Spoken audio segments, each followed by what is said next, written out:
Right. The My YouTube's name. weird. Would you like to introduce yourself? So introduce yourself, tell us a little bit about yourself, and then about your character. Keto-san, would you like to go first? Oh, sure, yeah.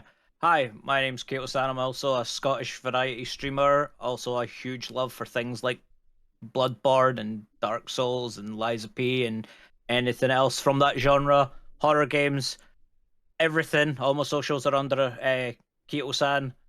But also I'm just really excited to play this and be a hunter. My character is Enric. He is a hunter Enric. as well. Because, of course, I had to make it right. But yeah, that's pretty much everything. I'm just so excited to play this. Thank you. And of course, the sexiest man in Sweden is joining us this evening. A little bit of Pogasus. Would you like to introduce yourself? Yeah, sure. My name is Horn Pegasus, and just average random Swedish dude. A random Swedish dude. Yeah. That's all. That's all. Would you like to tell us about your character? It's a pre-made one. Since I'm still very new to DnD, so yeah. Nice. It's a barbarian. Barbarian indeed. And then we have the lovely Birdman himself. We have two-headed Viper. Say hello. Did someone say Birdman? Birdman, yeah. Oh, there's the birds. Yep. Hello. I'm Viper. That's it. That's all I am at the moment. I got my birds. That's most of my personality trait, and my character also happens to be a barbarian called Lemore. Two barbarians. And last but certainly not least, we have the lovely Boogie Woogie. How's it going, everyone? My name's Boogie. Also a Scottish variety streamer from the northeast of Scotland. Today I'm also playing a pre-made character, but I'm playing a sneaky rogue. Sneaky. Love to see it.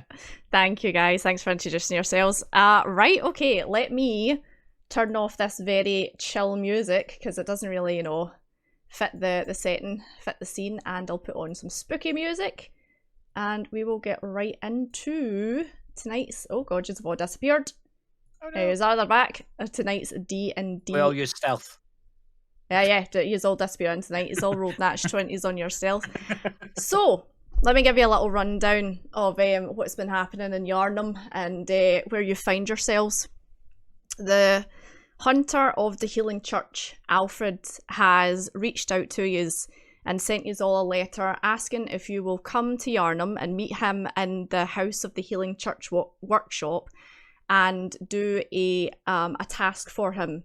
He has asked you to be utmost discreet with this, as it concerns matters of the church and matters that the church has been dealing with for years. It seems as if the hunters of the church are desperate for outside help, so they've reached out to hunters like yourselves, who are famously known throughout the lands of Yarnum for being extremely good at what you do, and that is killing beasts. So you are instructed to meet Alfred in the Healing Church workshop about afternoon-ish. So you take yourselves from wherever you live into Yarnum, and you all gather just inside. I'll bring you up here. Your wee characters are all down the bottom there already. Inside or just outside, I should say, outside the Healing Church workshop. Wow. This would be a place that we have visited before, right? Not so much. So hunters of different workshops don't to intermingle. It's very rare for another workshop to reach out for help from other hunters outside of the establishment. So you think that's why you've been asked for discretion in this matter. Awesome, right. I'm going to just wait and see who else turns up then. Thank you for the follow. Perfect. So you all approach and you all kind of like gather outside the store. Outside the store, I was going to say. It's a shop! Outside the workshop, and have a kind of look at each other. And you notice and look over each other and you're like, yeah, these are hunters. I might have seen them kind of lurking around before. But feel free to introduce yourselves. I will politely bow, like, extravagantly and say, "Good evening, my fellow hunters. I am Cassandra de Castellan. A pleasure." Love it. I'm just gonna. Hi, hi. My name's Enric, and I just tap like my short sword off my hat.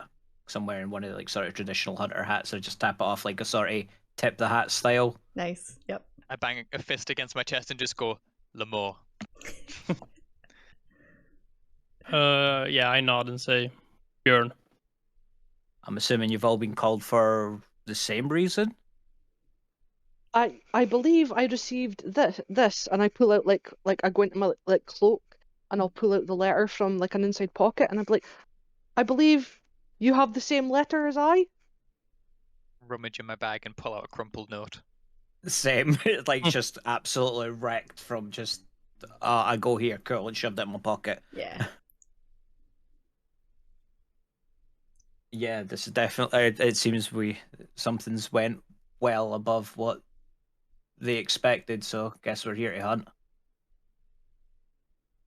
Let's do it. Perfect. So as you are all talking among yourselves, the door at the door at the top opens up, and there is a rather handsome looking what you assume to be hunter from the Healing Church.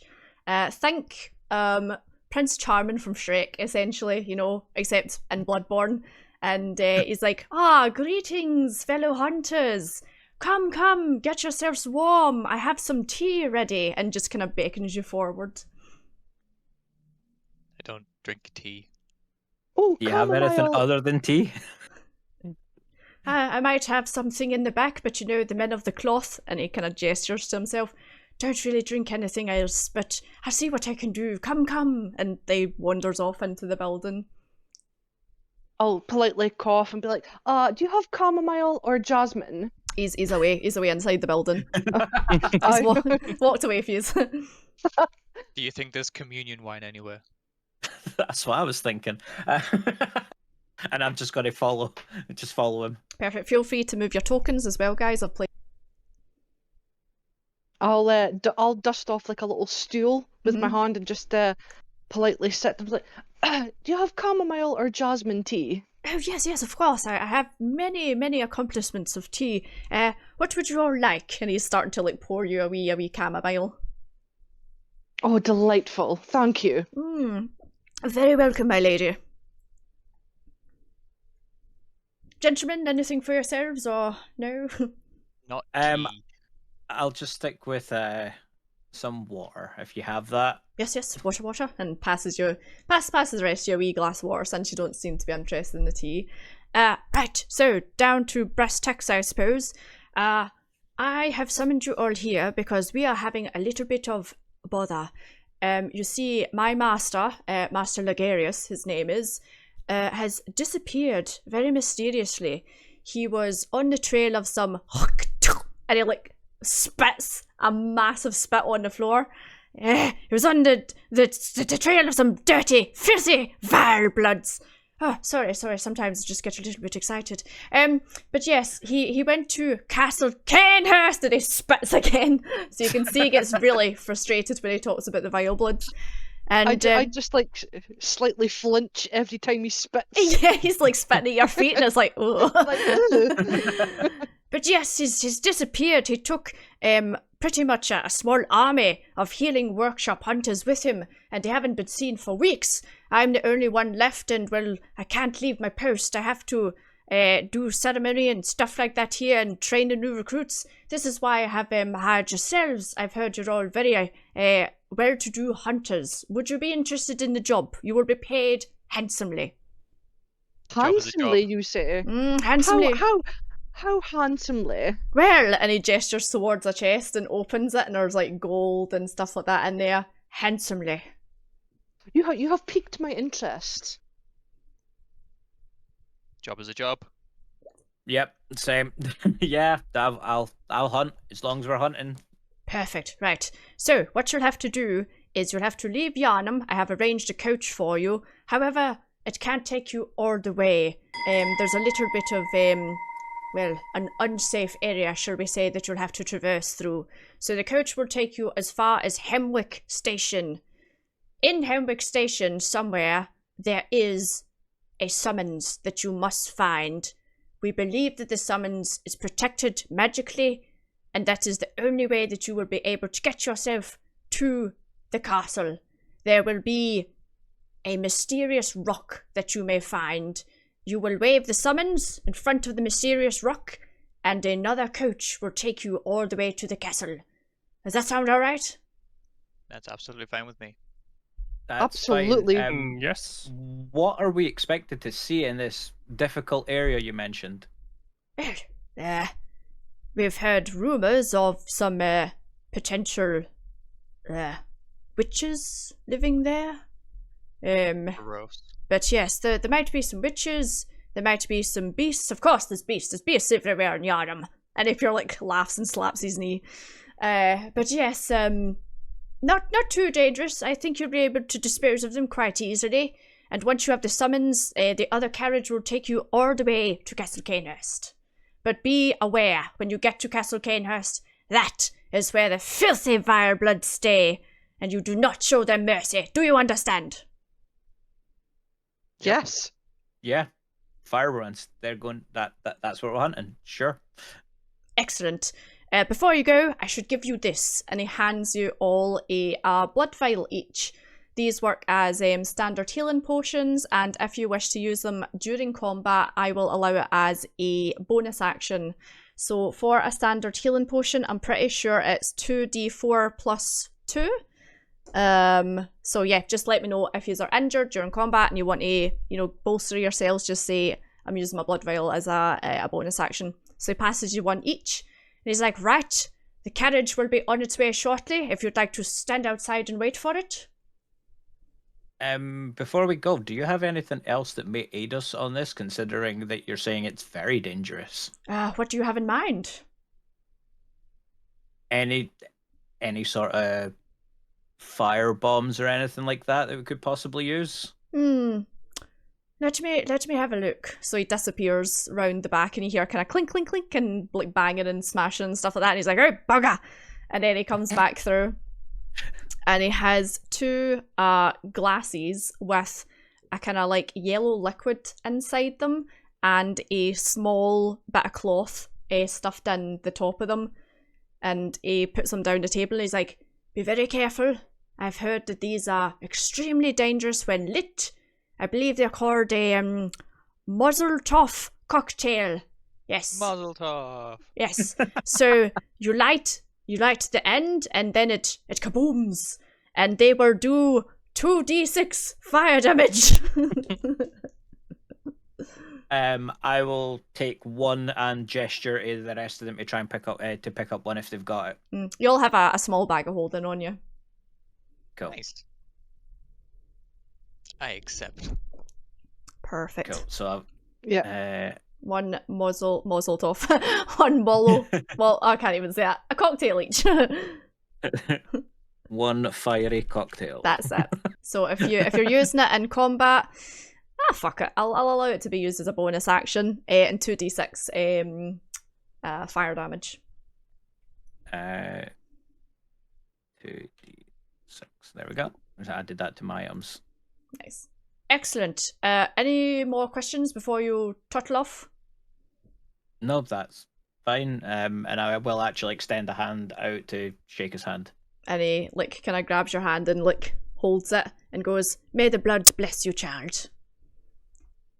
I will Thank attempt you. a polite. And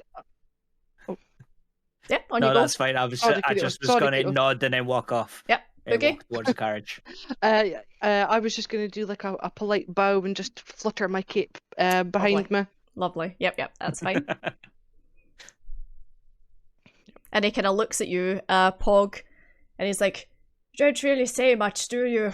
Strong, silent type. I like it. Men of action." And he just kind of gives you a slap on the shoulder. Yeah. They just wave awkwardly and then turn away. Right.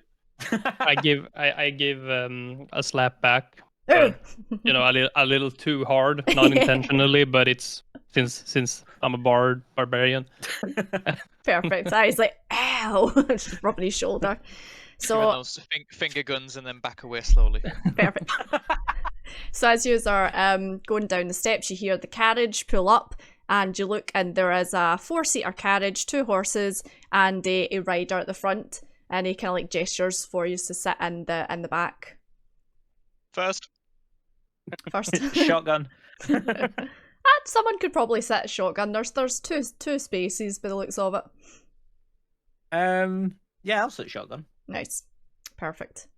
I will open the cottage door and gesture to my fellow hunters to go before me. Oh, Mm-hmm. very nice. Yep, in. Perfect. So you're all seated, and he gives a yeah and like mushes the horses on, and you turn through the streets of Yarnum. The streets of Yarnum for an afternoon, not that long after Blood Hunt, seem to be quite bustling, quite busy, which is, you know, unusual for Yarnum. But the carriage carries on, leaves the streets of Yarnum, travels through a kind of like a wooded area. Would you like to give me a survival check, Kito-san, please? Survival. Yes, please. Survival. Click, click, click. Where are you? You're proficient in survival, aren't you? Think so. Damn. Perfect, 19. Yep, goes without a hitch. Yes. So you're setting up shotgun with the rider, and you're kind of keeping your eagle eyes out to see if there's anything on the road that could be dangerous, any ambushes. You've heard of kind of like, you know, stand and deliver men, kind of jumping carriages to take goods and stuff like that coming into Yarnum, but nothing. Everything seems to go as planned, and the rider gets to a certain point, and it's the woods start to clear, and you see a small narrow dirt track kind of winding down this hill, and then at the bottom of the hill is a really dark looking wooded area. The trees are kind of like strange deep green. There seems to be a smog over the entirety of the area, and he turns, he's like, right, can't take you any further, Enwick station's just down there. Thank you for bringing us this far, but I do have a quick question. Are we the first set of hunters that you've had to bring this way recently? No, brought the old Elan Church here about 3 weeks ago. Didn't come back. That's a lot of people. Yeah. Must be many trips. Oh, well, it wasn't just me. There was a bunch of us, but, you know, it's just the 4 of you, so no need to send the rest. A little bit worried that there's so many being sent and it's only 4 of us, but okay. Thanks for bringing us here. Good We'll be hunting. fine. Good luck. And he kind of like closes the door behind you and like mushes the horses on. You just see them disappear into the distance back through the woods again. So you go down the wee kind of dirt road, and when you get inside the kind of the foggy haze, you see trees kind of all over the place. They've overgrown. They're that kind of strange dark green colour. There seems to be a little river that runs through the centre of it. What would you just like to do? I would like to investigate the bridge. Mm-hmm. Yeah. Where am I? Won't let me. Wrong thing. Here we go. Just gonna do. There we I'm go. kind of gonna follow him, and I'm gonna look to the left where this wreckage is, Mhm. and I want to look through that after he's done. Perfect. So, That bridge looks rickety as sin. Lamore, would you like to give me an investigation check? Yeah.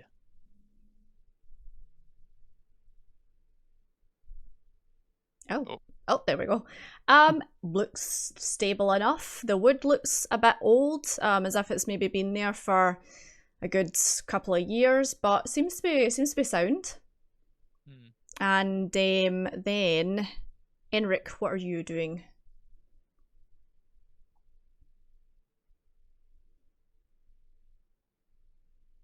Enric, hello, Kito-san.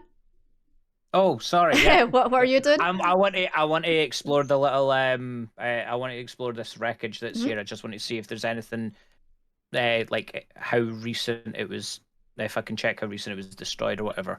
Just look for any evidence of people, etc. Give recently. me an Eldritch insight check. So you can either roll perception or insight. It's totally up to you.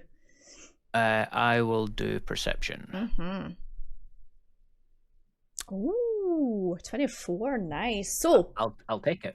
as you approach this, it looks like one of the dark green trees has been chopped down.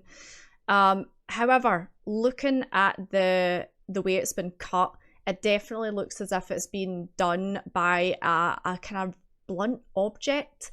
You're used to seeing trees been chopped down with something really sharp, like an axe or, you know, something of that nature. This one looks as if it was hacked at for a long, long time. And where the hack marks are, you get the impression that whatever cut it down is something very small and kind of like stooped, almost kind of like half your size. So it looks as if it was maybe cut a couple of days ago. It's quite fresh. And there seems to be a couple of bits that they're lying about as if maybe someone had chopped it up for a fire.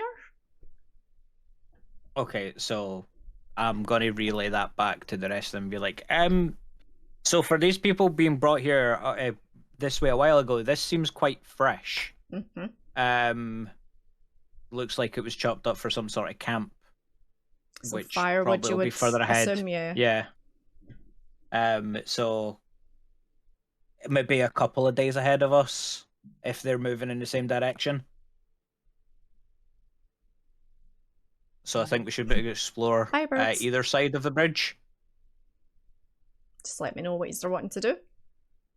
I'm just moving my birds. No worries. Hi, Guys. birds. She just pooped down the back of my monitor.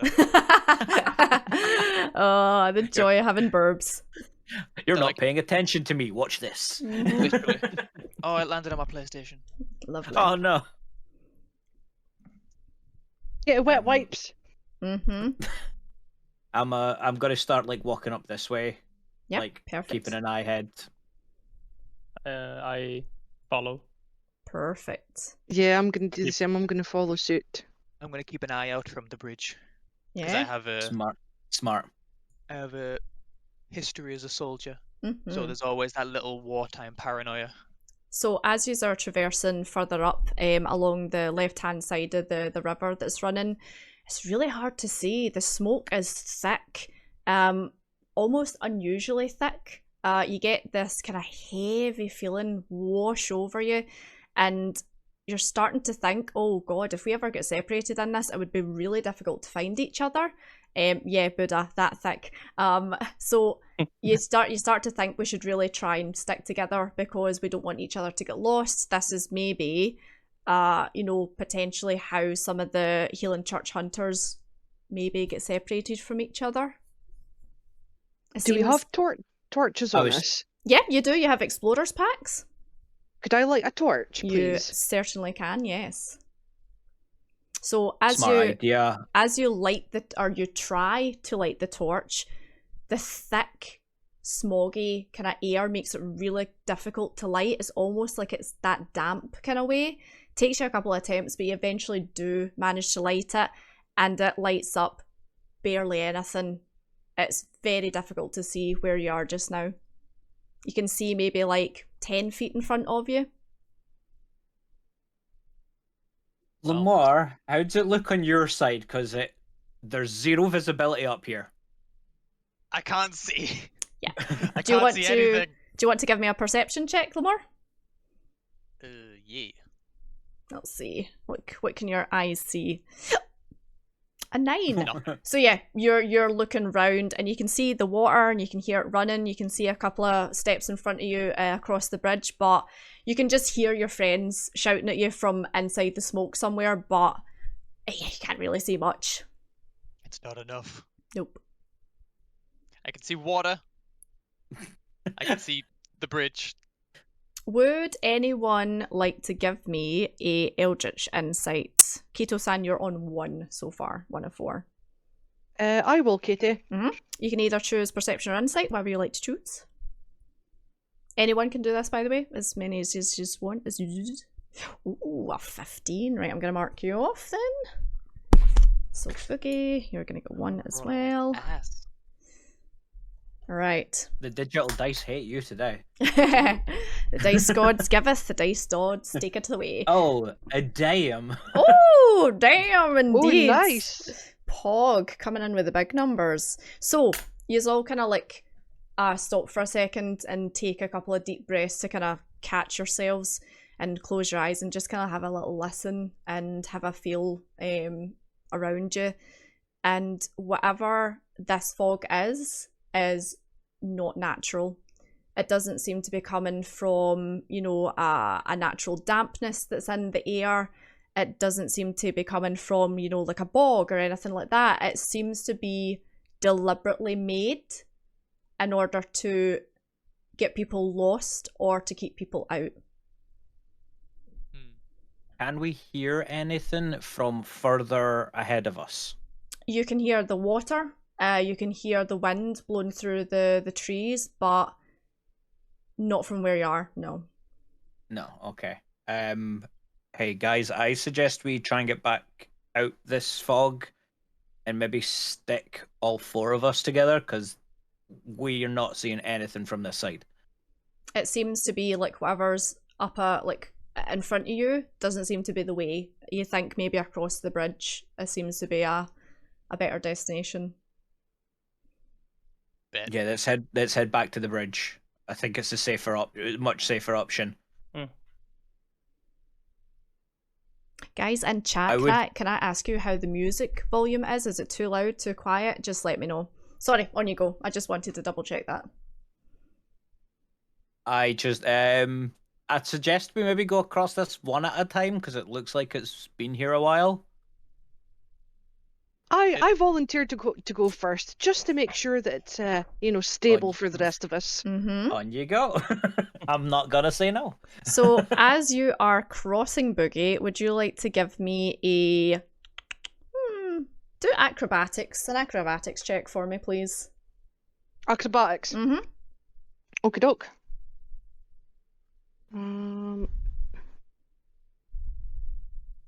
Perfect. Yep, you managed to cross, no problem. I just kind of like tiptoe by the window. I'm not very acrobatic, so I'm going to try and just sprint straight across. Okay. Give me give me acrobatics as well.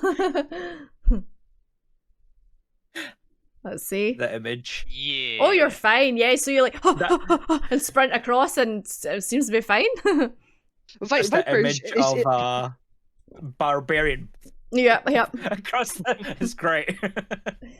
And Viper, then is your name Leroy Jenkins by any chance? Leroy Jenkins. And then Enric and Bjorn, if you two would like to give me acrobatics checks as well, please. Acrobatics. Yes, please. I'm not very good at that. Yeah, yes, are fine. It's okay. You kind of like not so bad. You kind of wibble wobble a little bit when you go over, especially yourself, Enric, and you can like catch yourself, but you're fine. You manage to get across. And as you go over to the other side, the smog seems to be less intense over here. You can see a bit further ahead of you, and it seems as if in front of you, further up a small dirt path, is a clearing, potentially. So you can see when you cross over, trees on either side, and then a small windy dirt path going up a hill. Well, I'm just going to start following that path. There doesn't seem to be anything else around. How are you proceeding up this path? Without a care in the world. Oh no. Okay, so as you proceed up this path, without a care in the world, you trip on something. Shit. And you look down, and at each side of the path are small wires attached to what look like human bones. And as you trip the wire, the bones kind of rattle off each other, almost like someone set it up to hear people approaching. A booby trap. So much for element of surprise.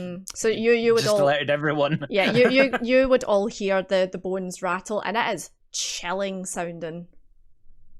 Because of the way the place is laid out, it almost like kind of the sound vibrates off of the trees and kind of like rattles through the wind. True element of surprise. They never expect you to just charge straight in. That's the real surprise. I'm gonna cautiously follow.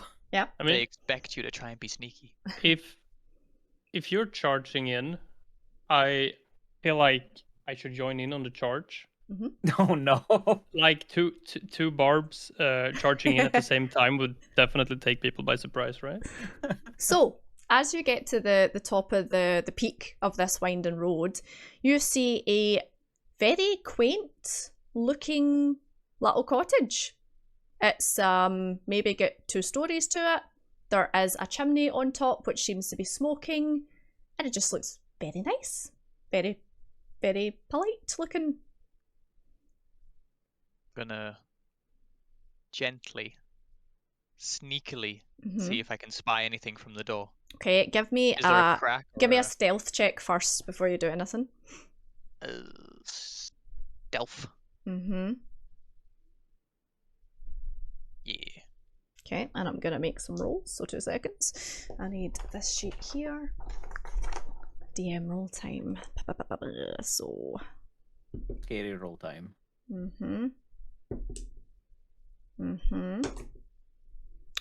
Okay. Cool. As they're doing that, I'm gonna move up this side and try and see if there's like a window or anything just up here.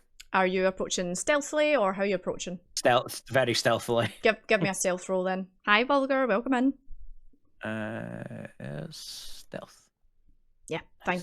Yeah. So, Good proficiencies. Lamore, as you approach the front door, the door seems to be locked. There is a keyhole and a handle, but nothing else there. And for yourself, Enric, there seems to be 2 windows at each side, or you can see 2 windows from where you are. There's one for the lower level and one for the higher level. And you can see inside the lower level one. Before I like just shove my head up, can I look in like from the corner, just trying to be, or listen for any movement? With that stealth roll, I'd say that's fine. What you can hear is a crackling fire. It sounds as if there's maybe someone shuffling around inside, and something smells absolutely fantastic. Like, this is mouth-wateringly good. Well. And I'm just gonna wave over to God, who's that there? I'm trying Bjorn? to see from the. Yeah, Bjorn. I'm gonna be like, just wave them over to try and come up next to me. Oh, sorry, that's Boogie's character. That's Boogie, sorry, yeah, Cassandra. Boogie. Yeah, Cassandra. Yeah. There we go. So yeah, just like get you to come up next to me. And so just as soon as you approach the house, you can all smell this. Just like, it smells like the best stew you've ever smelled in your life. You're like, oh god, I'm hungry now. Disappearing people and nice smelling stew is never a good combination. Is this player knowledge or is this character knowledge? You don't know that. This is character making assumptions. History as a soldier. Seen all sorts. Times are tough. How open are these windows? Would I theoretically be able to jump into them? So the windows look locked, and you haven't had a peek inside yet, so you don't know who's in there, how many people are in there. You can hear crackling of the fire, and you can hear something shuffling about, but that's about it. Okay. I definitely want to have a look in then. Wee peeky peek. So as you raise your head over the threshold, you can see a lovely, well-lit room. Candles kind of everywhere. There's a table in the middle with some herbs or herbs, however you say it. There's some wee glasses with some ingredients in there. A roaring fire with a pot of what you assume is the stew bubbling away, and a lovely wee old woman wandering around. Maybe looks about in her 80s. She's got her wee night goonie on. She's got those wee hats that you put on when you've just done your hair up and you want to keep it all nice. And she's just got a wee cup of tea, just wandering around, just minding her own business. Connie turned round to it's Boogie next to me, right? Yeah, Boogie. Yeah. If her name isn't Greta, I'm due you 10 gold. Deal. And I'm gonna like skulk back round towards the steps. Perfect. And I'll do the same. I'll follow suit.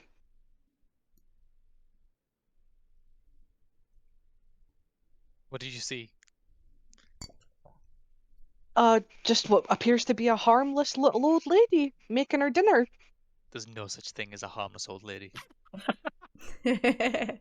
I mean, she seemed harmless. So as you are all having this discussion, the front door opens and there is the little old lady standing there and she's like, "Hello! Oh, look at you all! How did you get here?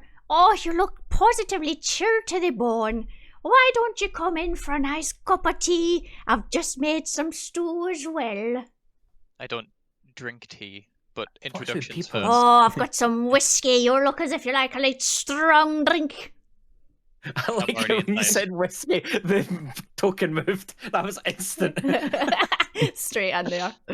You had me at tea, my good lady. Oh, come on, come warm your bones by the fire, have a little seat round the table, and I'll get you something hot. Can I? Introductions. Yeah. My name is Lamore. I'm former soldier. Mhm. These are my compatriots. Nice to meet you. Bjorn, sorry, what were you saying? I was gonna ask something out of character. Yeah? I was thinking about can I? There you go. About this one, does that only gives Ooh. me the Uncanny sense. advantage on the throws, or does it give me a strange vibe in general to the situation? So this is always active, this feature, because of your class. And it is advantage on traps and spells. All right, okay. So you know this kind of like environment that you're in doesn't feel right straight off the bat. Your spider senses are tingling, essentially. And you felt that since the moment you stepped into the Hemwick area. Well, Okay. Cool. All right, Well, I'm then. gonna when she runs away and grabs the whiskey, I will tell the fellow party members to stay alerted. I like it. Good idea. So she comes back through. You've all sat yourselves round the table, I presume. I was going to stay at the door just as I kind of look out, just in case. Are you not one to come in, lad? Kind of like You're the outdoors at the moment. You're No. letting in a draft. It's cold. Come on, get yourself in. And she just pushes you in. Ah, crap. strong for an old lady. Yeah. So yeah, she just drags you all in essentially, and then like you plonk yourself down in a seat, and she like sits herself down. She's like, "Tell your Auntie Ethel why you're all here." Damn it, I'm due you 10 gold. I was about to say, I politely whisper, you owe me 10 gold. Crap.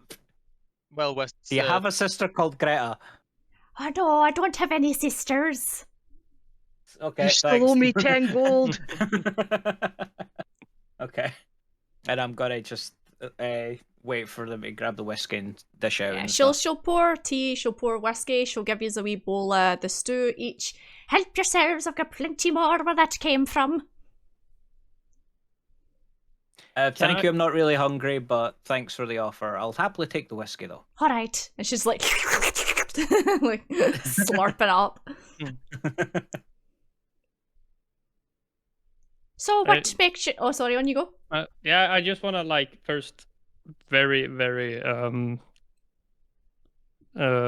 smell the soup, and then like just dip a finger and taste it to see if Give me a perception check. Or Eldritch Insight, whatever one you want to do. 8. Give me Eldritch Insight. Do an insight check for me. Let's see if you get it. So let me see. Pog, you are there. You're on 2 out of 4, Pog. So you have a little sniff at this soup, and you immediately smell something's off about it.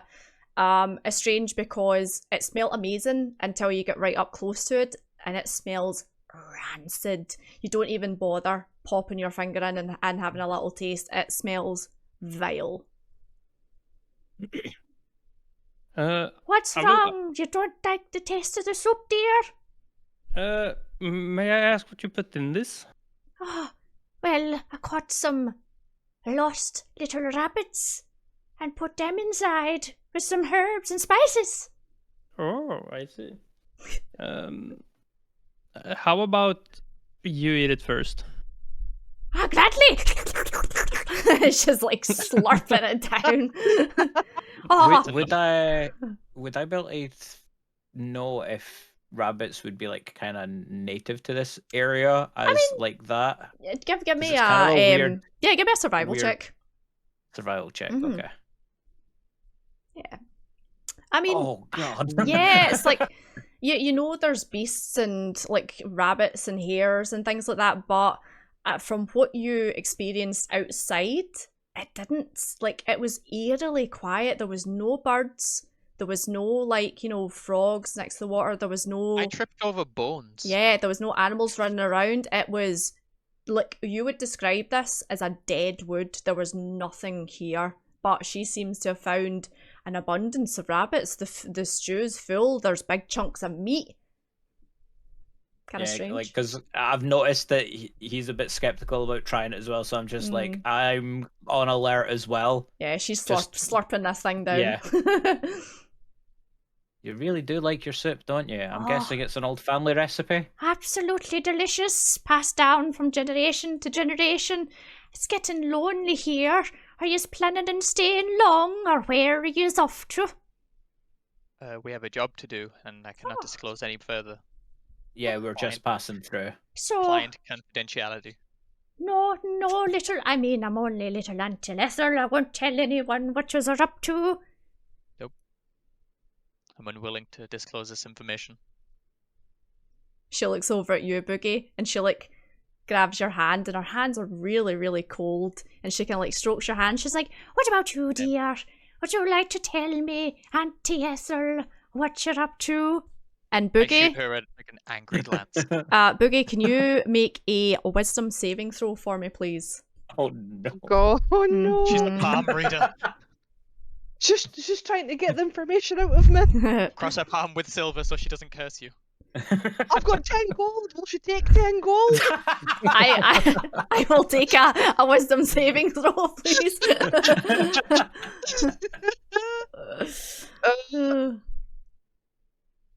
15. Hey.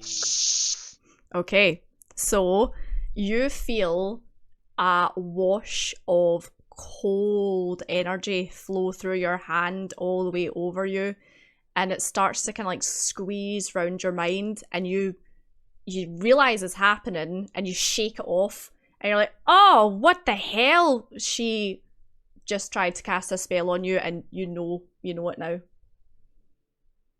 And I'll just be like, oh, excuse me. I came over all faint there for a second, but it seems to have passed. Ah, poor little dear, malnourished. Would you like some more stew?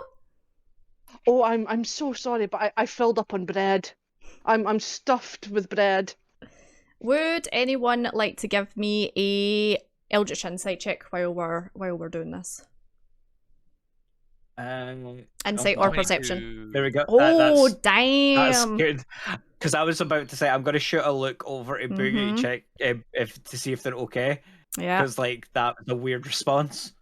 Okay, so Lamore, as you're sitting and watching the interaction between Cassandra and Auntie Ethel, you for a split second see almost like the veil fall, and the room kind of swirls and moves like an illusion is shifting, and Auntie Ethel, again, just for a split second, doesn't look like the nice wee old woman she's introduced herself to be. She's this horrible, hunched over creature with skin covered in pustules and warts and eyes, with long, black, lank, dirty hair covering the face, and a horrible, long, bent, crooked nose poking out from under it. And she's got Cassandra's hand stroking it with talons, essentially. Because you rolled so high as well, you also hear shuffling of footsteps, 2 sets behind you. That's making me quite uncomfortable. I'm going to start just edging my way to the door. Where Try to are you shoot them both going, glances on dear? my way out. Where are you going? Do I notice that he's starting to sort of like head towards the exit? Oh yeah, like it's not subtle. Like it gets up from the Yeah. chair. You're all sitting at the chair, and he just gets I'm up. gonna put a hand behind my back and like kind of ready my sickle, just in case. Oh, we're having such a nice time. What are you doing? Seeing everyone else reacting like this, I just need air. also reach for the weapon. It's kind of cozy in here, so I'm just gonna cool down a little bit outside, if you don't mind. Do you go to open the door? Yes, I do. It is locked. Woman, Right. how? Oh shit. Pugs is still outside. Yeah, Never I mind. just There you go. There we go. Let me in. I'll ask you once again, dearies. What are you doing here? You don't right now- want to make Auntie Ethel angry, do you? And you can see like our eyes starting to twitch and stuff like that. Well, right now, Annie Ethel, what I'm doing is trying to leave. You're not to be leaving here no time soon, lad. Can I pick up a bowl of stew and yeet it in her face? You gotta swirl her. Okay, give me. Oh my god, what would that even be? Improvise. It's an improvised Yeah. weapon, yeah. So, hi, how's it going? Ozzy, nice to see you. Welcome in. Thank you so much for the raid. Could be a sleight of hand. Potentially. So to get you up to speed, everyone that's just came in with the raid. The hunters have been charged with going and finding some missing hunters from the Healing Church and Master Legarius. They went missing at Canehurst Castle. They have just entered Hemwick Woods and have found Auntie Ethel, who is a lovely, maybe not so lovely, wee old woman who offered them some stew and they all refused. And Boogie's character, Cassandra, has just picked up her bowl of stew and yeeted it at Auntie Ethel's head. So, it's an improvised weapon, so... Yeah, yeah, what's the DC for a suit? just give me just roll an acrobatics, why not? Okay. Of course it'd be bigger, yeah. Oh my god, yes! Holy hell, yes! So this thing like smashes off the side of her head. And she's like, well, I thought we were gonna talk like civilized beings, but I took that guess bowl like a not. champ. And as she says that, she clicks her fingers, turns invisible, and the rest of the room shifts and warps, and the room that you are standing in disappears and melts, and what you see before you is a old, damp, but not damp with moisture, damp with blood, head to toe. There are What? meat hooks hanging off the roof with various body parts of humans hanging from it.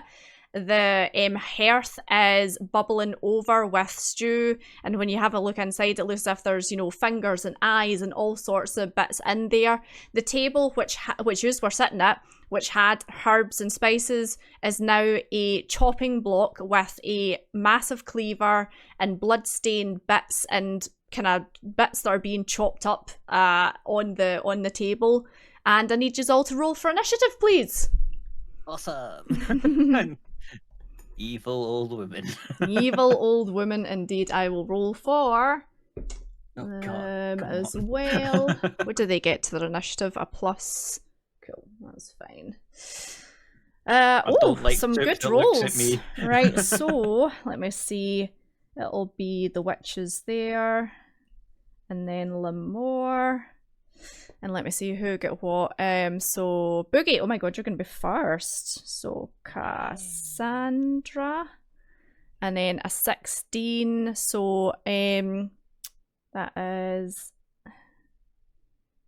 Bjorn. And then Enric. Okay, so Cassandra, you are up first. And what you hear is a evil cackle from somewhere to your kind of right in front. What would you like to do? Can I see anything that's making that cackle? They are invisible currently, so no, you cannot. Okie doke. I will try and go for the little old spooky lady. Give me an attack roll at disadvantage, please, because they are invisible currently. So Okie It's doke. pretty, roll. it's a pretty small room. so I just roll- stand in the middle and spin in a circle. So I'm- roll twice and take the lowest. Cool. I'm gonna use my rapier to do some like swishy stabs. Perfect, go for it.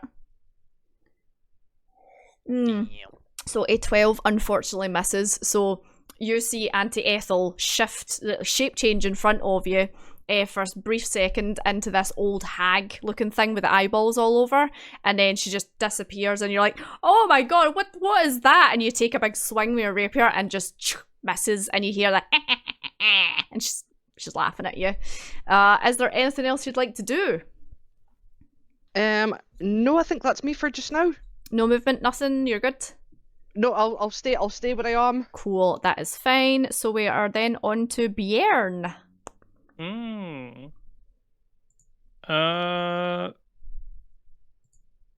Oh, I just deleted the entire map. Oops. How did I do we're that? in heaven. Yeah. We're in the void. Oh, that is not what I meant to do. Someone Oh, just crit perception. yeah. There we go. That's the right thing. Sorry, guys. Cool. Is it possible to get a weapon stuck on an enemy? It means you would need to let go of it. Yes. So you wouldn't then have a weapon unless you used an action to pull it out, I believe. So yes, you can. Can I give him my hand axe to throw? It would be an action to pass it over. I have a javelin, and I have some hemp rope. Okay. What I want to do is tie the rope Yeah. to the javelin, And then I want to taunt ooh. the witch. Okay. Cool. So you're like goading her essentially. Yeah, I want to get Perfect. her attention and coming from me. Nice. Are you holding your action to throw it, or are you gonna try and throw it? I'm holding my action. Okey-dokes. Until you kind of see it or something. Yeah. Perfect. Can you post the goading action in the chat for me, please, so I can have a wee read at it? Sorry, what? Can you post the goading action in the Roll20 chat so I can read it? If you just click on the wee speech bubble sign next to the bit that says goading action, it should pop up. Either that or I can open up your character sheet and have a wee read just so I know what happens. Goading action. Oh, thank you. As a bit of action you may go around and threatens you. His line of sight to you, you can hear. And also insight of 3 or higher. Threatens you, line of sight, you must make a... Oh, it must make a wisdom saving throw, right, okay. Character level, plus your charisma, opportunity to sales, your creature, it will make a melee attack against during this turn. Okay, so during this turn. Okay, right, so I need to make a wisdom saving throw for her then.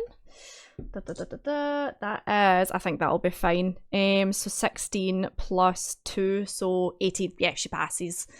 But you can hold your attack action if you want to, so that when she becomes visible, you can throw your javelin at her. Yes. Perfect. Anything else you want to do? No. Nope, that's you. Perfect. So it's now on to the first of the witch's turn. Right, what is she gonna do? Oh, I know what she's gonna do.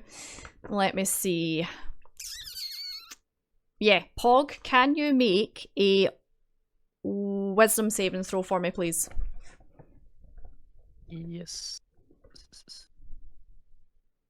11. That is not enough. So, out of nowhere, you hear this old, kind of like crackly voice say, "You're so ugly, Not even a beholder would look at you. Just cast vicious mockery on you. And you are... Love it. Oh, you are going to take, let's see, 4, 5, 6, 7 plus the modifier, 8, 9, 10 points of psychic damage. Yeah. Yep. Damn. Yep. She just, damn, son! And then she's gonna use her attack to... yeah, she's probably gonna go for you because you are the kind of biggest threat just now to her. She's gonna take a swipe at you. Oh, does a 19 hit? Yes. Oh, damn, okay. So, and then 2 of these. Wow. I have the Sentinel feat. Would I be able to use that because she's invisible? So, post it in chat. Sentinel, when you hit a creature with an opportunity to attack the creature's feed, so creature revolts, opportunity attacks, and even they take... They're invisible, so I would imagine this is a creature you can see. So no, Right. I'd say Sentinel wouldn't work for that. Right, 6, 7, 8, 9. So you're going to take another 10 points of slashing damage. Nice. Yee! That's rough, buddy. Yep. Right, it is the second witch's turn. You thought there was just one. There's 2. Oh, that is a 6, so she misses. And she's going to go in with her second attack. And that is an 8, so that misses as well. Cool, that is both witches' turns. We are on to Lemore. What would you like to do? Shit. I would like to rage. Yay, go for it. Obviously got a rage. Go. Mhm. And I'm just gonna swing wildly where I think she is. Say Okay. Here. Perfect, yeah, so you're definitely within 5 feet. It's quite a small room. Yeah. So give me a roll at disadvantage, please. So roll twice, give me this the lower. Yep. So Whoops. great axe. 26, that would have been good. Give me another one. That might be the lowest, you never know. Dun dun dun. Oh, they Oh, both, wow. yeah. Okay. So 25. Wow.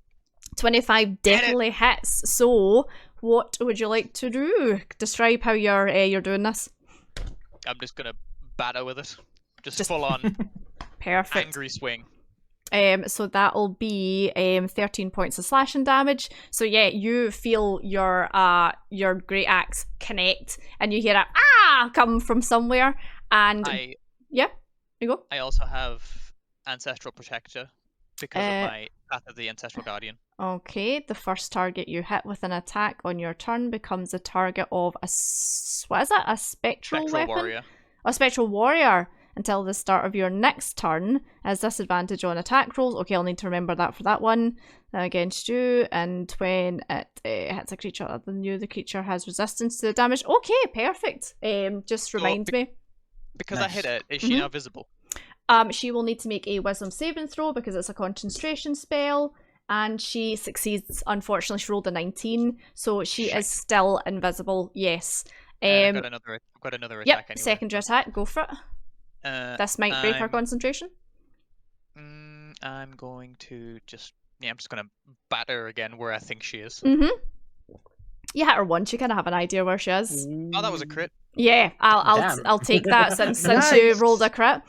She's gonna make concentrations. Oh, I think that maybe fails. Hold on. 26 slashing damage. Plus wisdom. Oh, that just passes. Shit, that was Oh no! that was Oh. 12 plus 2, so it was 14's a DC. So she by the skin of her teeth, like just passed. Perfect. Anything else you want to do? I don't think I have anything else I can do. No worries. Right, back to the top of the round, Cassandra. So we've got one of the witches visible. Is there any? No, they're both like- invisible. Oh, they're both. They're Still both, both yeah. invisible. Sort of here. Yeah, you have a rough idea, like you heard it connect, but There's a blood splatter. yeah, but you don't know where they Okay. are. Yeah. Is there any type of is there any powder or like liquid or something that I So, could pick up and like wh- chuck? So to what see you if would I can- you'd have to do is take a full action to investigate, Okay. and then use your secondary action to throw it. But you can do that if you want to. Yeah, just like some sort of liquid to just chuck to. So give me an See if I can- investigation roll. You did swallow with the soup. That was before she transferred. A 19! So you're kind of like, oh, shit, invisible. And you look down at the hearth and you see soot. There's wood burning there, so of course there's loads and loads of soot. So you run over and you grab like just a big handful of it and throw it in the direction of where you think they are. Give me an acrobatics roll, please. Oh! Yeah. God so damn. you just see, Let's go. So I'll say you see the outline of one of them, which is enough to make it semi-visible. So this one here becomes, you can kind of see the outline of it. She's cooked. So action, and I'd say that's an action. So any bonus actions you have, or is that you? I think that's me for just now. Perfect. Well, you can see the outline of one of them, so it's definitely helped. Bjorn, what are you doing? Bjorn? I will rage. Rage! Yep. And then I will take my javelin and stab it at the Ooh, direction. that's right, you were holding your action. Yep, go for it. Yeah.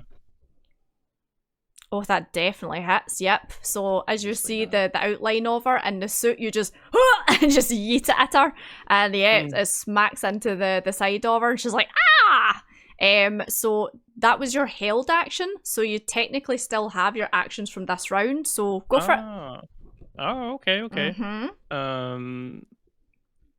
That means if I leave the javelin inside, I should be able to see. Yeah. That you can see her because of the outline. Yeah. And then I guess if that was just a hell, like if I still got my actions. Oh, that definitely hits, yeah. Holy hell. Bloody hell. Yep, she is. She's been smacked again by the great axe. Anything else you want to do? That I have like the bonus attack. Go for That's it. why I asked about the first one. Yep. Go for it. Go for your bonus attack. That crits. Oh my god. So yeah, max damage. Yeah. So hold on a second. Actually, I need to count this up. So 10, 20.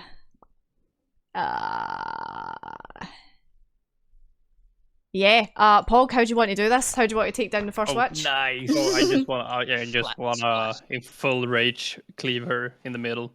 Excellent. So you just like split her in half, and she just like it's for a second, like she stays together, and then it just goes and she sloshes like in two halves. The other one, having just seen you murder her sister, is going to make a wisdom saving throw to see if she can continue to concentrate on the invisibility spell.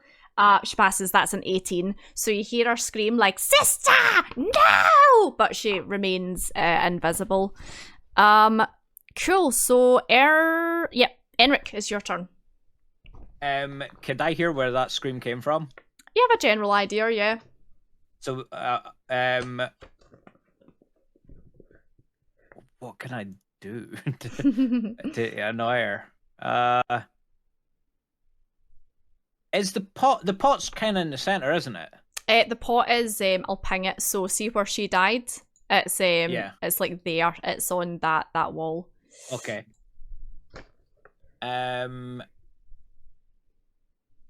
Would I be able to move over there and kick it? Kick the pot over towards roughly where that noise was. Hopefully, to create like a uneven, like a slippery surface for them. Like Matt Mercer always says, you can certainly try. Sure, cool. So let's see, probably acrobatics to see if you can give it a good hoof. Good acrobatics. Nope. You kick it and okay. you hurt your toe. Just damn. Yeah. So I'd say that's one action. So you still have action, bonus action. What do I have as a bonus act? I guess I'm just. I can't really. What do I have? Skyzark.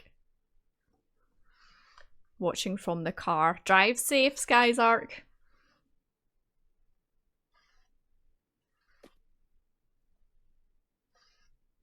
Is there any spells you can use? Can I just read? Yeah. Yeah, can I just like hold my action until it's visible, or the bonus action, I guess? You can do that, yeah. Just hold it until you see her. Yep. Cool. So now it is the witch's turn. What is she gonna do? Okay, so I mean, again, Bjorn, you've kind of done the most damage to her. She's an intelligent creature. Can you make a wisdom saving throw for me again, please? Oh, okay. So for the next round, you are charmed. So you person is charmed, and it lasts until, well, it lasts an hour, but you can make a save at the end of your what do you call it? At the end of your turns. So it means for the next round you won't be able to attack her, unfortunately. She is then going to take a little swipey swipe. She's not going to attack you because that will break the charm. She's going to attack. Oh, yeah, I'm over here anyway. Yeah, so. she's probably going to take a swipe at probably Cassandra because she's the next nearest one. Cassandra, does 16 hit? It does. Does. Okay, so 2d8. So, oh my god, what the hell? 8, 9, 10, 11, 12, 13, 14, 15. 15 points of slashing damage. As you just feel these like claws rake across the side, and yeah, well, that was a big one. I mean, she's within melee range. It does. So that's the witch's turn. Lemore, it is your turn. With the Molotov, does it have to hit them directly, or is it like an AoE? No, I can tell you is that you would know it's an AoE. So Oh, no, I don't know. I mean, like, how big is the AoE? Is it oh, just, like, okay, would it just flood the whole room? Are we all dead if I just eat this? So I'd say if you throw it, you're probably talking about maybe about let's see, 10 feet square, maybe something like that. Yeah, it's pretty big.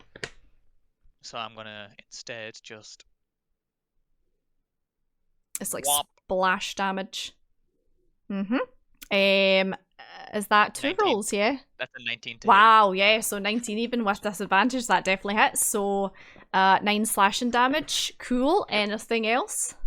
Does she become visible? Oh, hold on. She's gonna have to do the wisdom saving throw. Oh, that might do it. Hold on. But also ancestral follower. Yeah. So now if you can't attack anyone without disadvantage. All right. Okay. So 7, 8. So that's not enough. She becomes visible.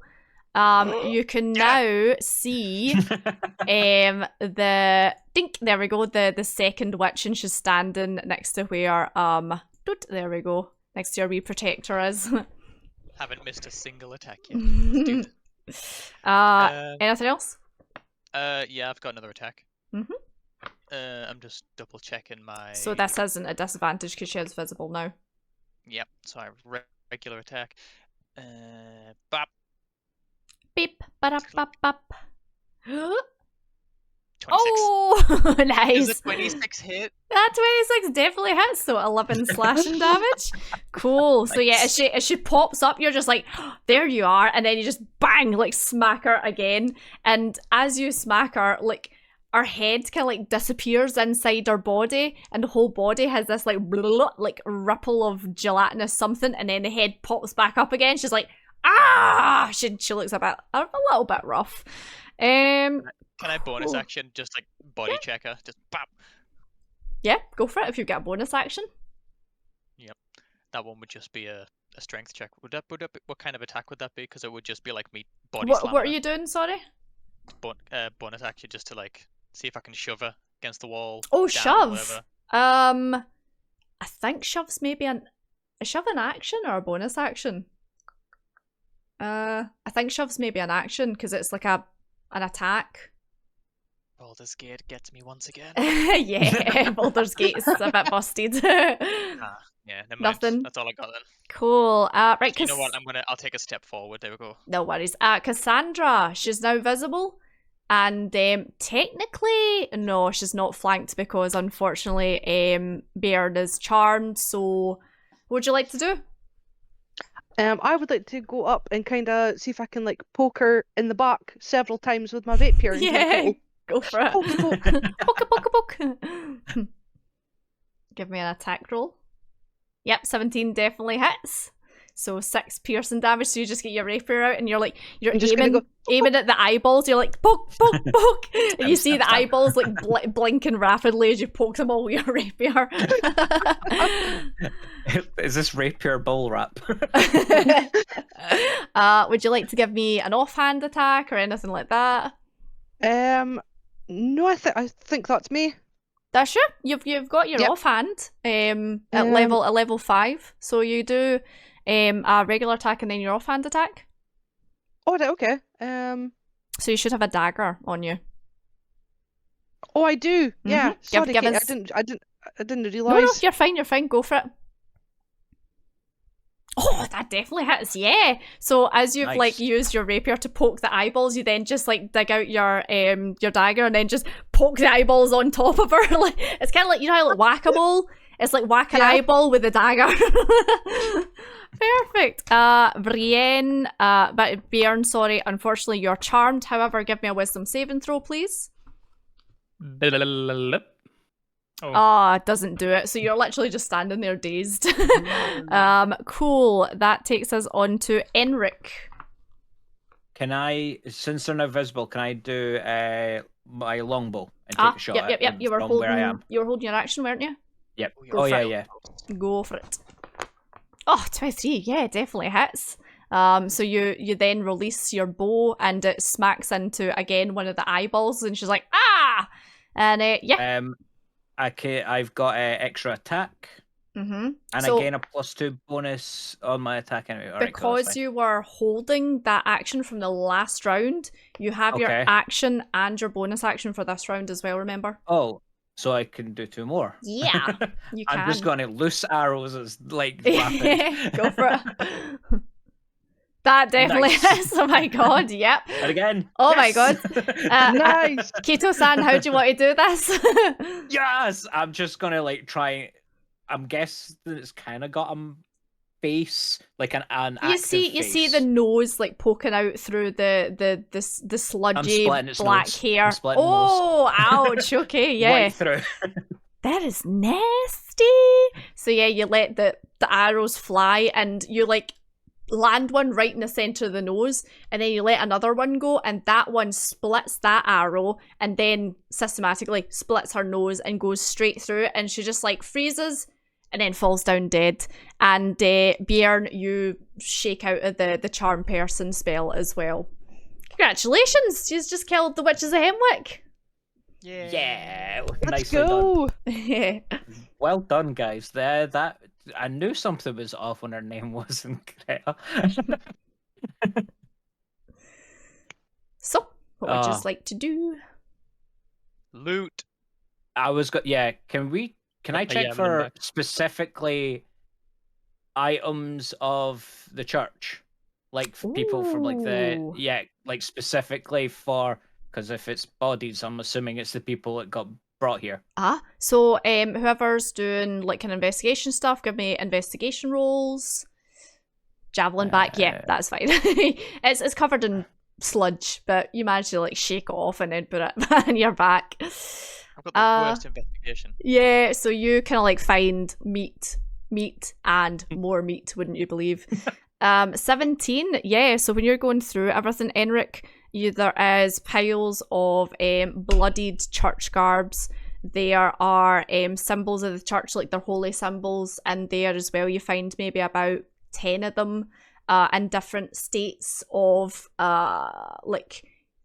you think maybe some of them have been there for longer, like they seem rusted because of the blood, and some seem a bit more fresh. Inside the pot is, yeah, definitely bits of human hanging from the ceiling, as the limbs of people. Again, some of them look kind of like dry cured, you know, like they've maybe rubbed them away a wee bit of salt and hung them up there. They've been there for a few months. Some of them look a bit more fresh, and there doesn't seem to be really anything of worth here. There's no like identifying thing from like the oh god, I forgot his name. The main guy that we're looking for. Legarius? Hilarious. doesn't like any sort of emblem or anything like that he specifically carries. So you know that Ligarius is the kind of leader of the Yeah. healing workshop. You know that the workshop garbs that you have found and the holy symbols belong to that same church. So you would assume that some of these bodies belong to some of the hunters that went missing from that group that Thingy told you about, Alfred told you about. You also see a door up the back here. I'll just ping it for you. A door. A door that didn't seem to be there before, but if you remember, when you're outside investigating, there's 2 floors to this. Dun dun dun. Yeah. I'll just like doors over the that wasn't there beforehand, pointing at the door. So it seems to have appeared when the mirage disappeared. This is possibly one of the sets of people that were sent ahead of us. And then like I pick up one of the dirty like garbs and go, yeah, we didn't get here quick enough. You think maybe Alfred would appreciate bringing back some of the holy symbols as well if you want to take any of them. Yeah, I'll take a couple of them. It might give you some more for them, you know. How many would you say that I got then? Like just 10. Yeah, about 10. Oh. Yeah. Thank you for what the would follow. I call them? Just holy symbols. Holy symbols. Hey, welcome in, Drain. Given the dangerous situation we were just in, I feel it's my obligation as a former military to at least take the forward steps. Oh, actually, with you 2 barbarians, with your danger sense, you get the idea that this door is definitely trapped. You kind of look at it and you're like, yeah, definitely going to be trapped. Alright,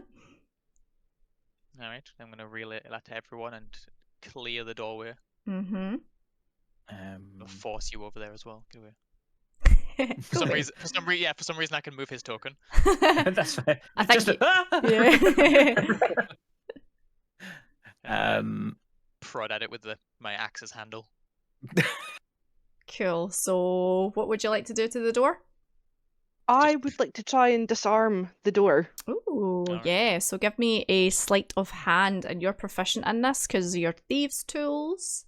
So you're rolling Nice. with advantage on this one. Oh, advantage. Because they've identified that it's a trapped door, yeah. Okay. Oh, nice, yeah. So definitely. So you get your wee toolkit out, you bend down and you give a little jiggle with the little hook and everything inside the, what do you call it, the keyhole, and you hear a mechanism click, and then you hear something go off, but nothing seems to attack you or dart out of you or anything like that. And then the door slowly opens up and you see at the other side some debris of what you think was the trap at the other side, but no harm done to you guys. Ooh. Excellent. And there's a set of windy stairs going up the way.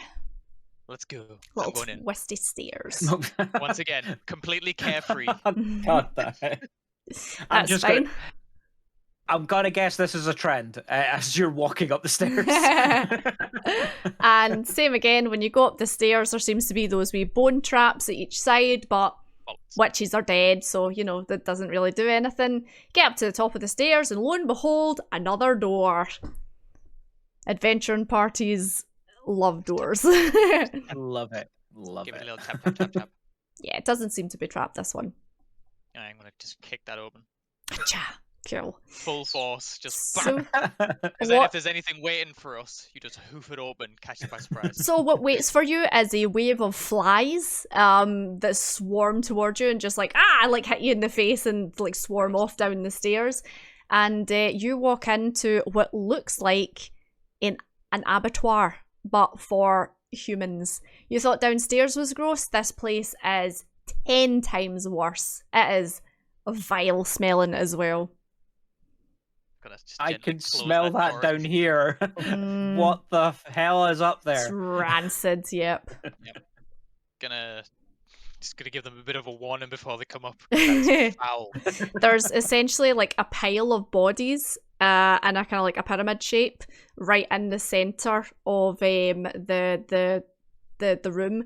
But it looks as if they've been manipulated into a kind of like a triangle deliberately, as if it's like some kind of weird symbolism or something.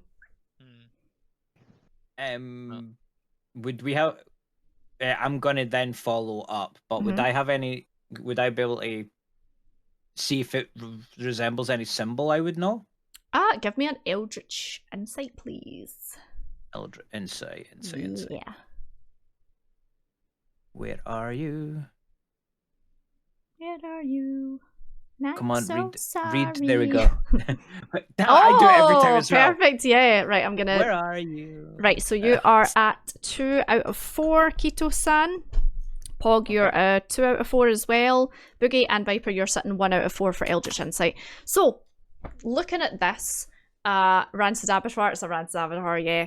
You recognise this to be shaped in the style of a rune. And the rune, you think, back to like when you were studying runic symbols and stuff like that, seems to represent a blood moon. So you think that these witches were maybe doing some kind of ritual, some kind of sacrifice, some kind of worship of the blood moon, and potentially a god that is linked with that moon. I'm gonna tell them about that. I'll be like, yeah, this is not good. This is bad. And the way that the bodies are positioned, the hands are kind of like all up the way, so they're all kind of like reaching up towards the sky, and it seems as if some of the hands have items inside them or on them. Okay. Can I investigate the items? You can. Give me an investigation roll. Investigation. 22. Perfect. Oh, 26. Oh, yeah, because you add on your bonuses. So there seems to be a chalice in one of them.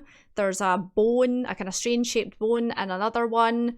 There's like a kind of dried up, maybe like a prawn looking thing in another. And then in the last one that is reaching up, there seems to be an unopened summons, a letter with a wax seal that says CC on the front of it. Snatched. With the numbers, the 22 there, that's the number with the bonus already added. Okay, perfect, thank you. Yeah, because the little brackets is the bonus that is getting added.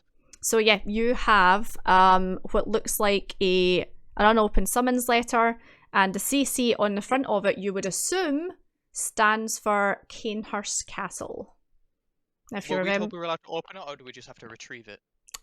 You were told that you had to wave it in front of a big rock, and a carriage would come and collect you to take you to Canehurst Castle. Okay. If you remember, Alfred said that's how you get there. Yep. All right. Cool. Well, I'm just gonna flaunt this at my teammates. Say, look what I found. Yes, we've found their transport if it's still alive.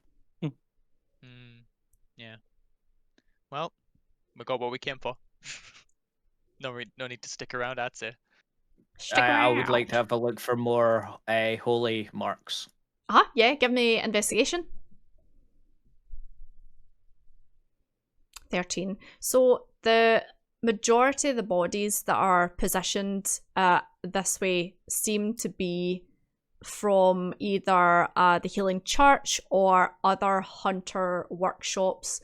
So you think potentially after the Healing Workshop people were sent, there was maybe some other hunters that were hired to go and do the same thing that you have, and they seem to have met the same fate as the Healing Workshop hunters have. So there's some from the Powder Keg hunters, there's some from the old hunters workshop. There seems to be a mishmash of bodies, but you find some other holy symbols that are still attached round necks that don't have heads, and yeah, you can collect another few of them. I'd like to take one as how many? Just as a trinket. Probably about 5 more.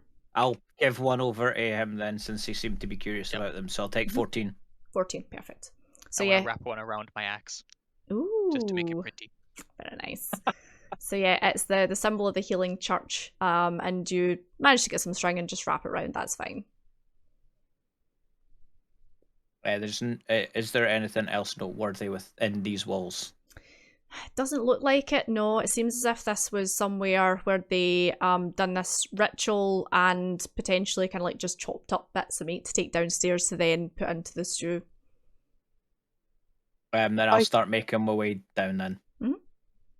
Okay. I turn to the rest and say, should we leave these bodies like this? You could attempt to take them down and do something with them if you want to. This is like blasphemous, you know. If any of you were from the Healing Church, you would be having an aneurysm right about now.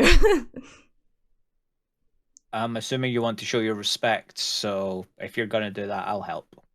Yes, they say it seems a bit undignified to leave these people like this. Are we doing mass grave or are we doing individual graves? Because there's a lot of them.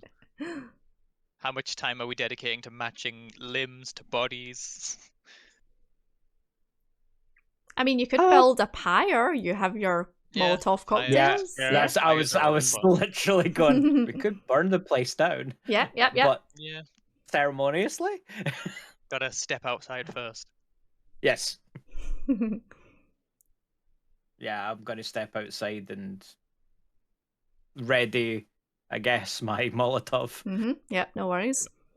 Are you doing anything in preparation to help the kind of burning? Like, are you maybe trying to find some dry wood or anything like that? I mean, the place already is looking quite wooden, so it is, but it's damp with blood, so you think it would. Damp. Yeah, you think it would probably take a good bit more than what you have to make it burn down successfully. You could go have a wee nosy, see if you can find some I was wood. going to say use the whiskey that they also said that was there. Oh, that wasn't whiskey you were drinking. I didn't think so. You, during the illusion, thought you were drinking whiskey. It's probably like swamp water. Fine, it's good for the immune system. Tasted familiar.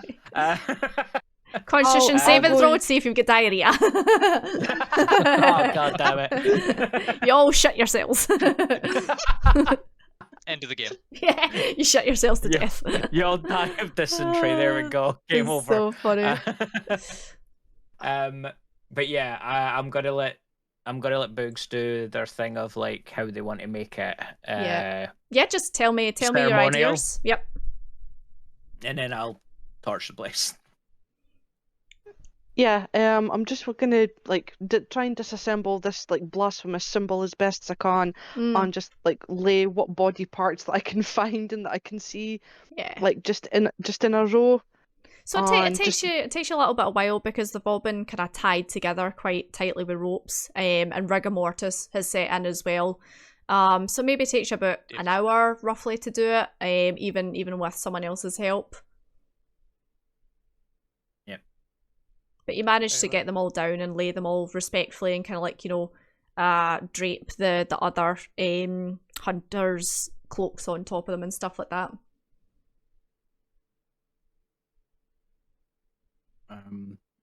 How are we going to do it? So we're just going to torch the place, or do you want to find something for... Mazel tov. Either like maybe some dry kindling or oil. Maybe. Yeah. Have they got any like oil lamps hanging about? Give me investigation. See if there was anything inside that might be helpful. Ooh, nice. Yeah. So it looks as if there was some oil lanterns, or ones hanging from the roof. You think you could probably pour this oil over the inside, and it would bypass the kind of the dampness of the blood. Sure, that's what I like to do then. Cool. So pour it out. Pour it out. Pour one out for the fallen. Pour one out for the fallen. Yep. And once I'll wait till they've done their respects, and then I'll throw in the Molotov in the door.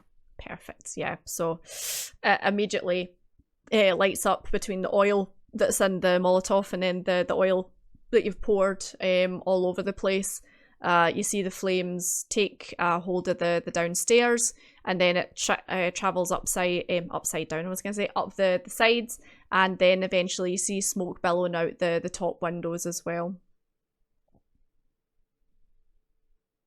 Well, that was fun. While you are standing You've out, such a way of words. while you are standing out, watching the pyre, would any of you like to give me an Eldritch Insight, please? I will, Katie. Yes. One more. Oh, okay. So, Lamore, I'm gonna Viper You mark just got- you You're off still one. rolling with advantage. That's fine. Cool. So, Boogie, you see a ghostly apparition of a fallen healing church hunter appear beside you, and he kind of looks over at you and gives a little nod, and he doesn't say anything, but you get the feeling that he says thank you and then disappears. I'll put my hand on my chest and just give a little nod back. Perfect. I'll follow the same sort of like stance, just in like solidarity. Yeah. It's gonna awkwardly wave again. Ooh. I've got 8 charisma. Sounds about right. Perfect. So the building seems as if it's kind of mostly at this point ablaze, and it looks as if it's gonna collapse soonish. So are we heading back across the bridge?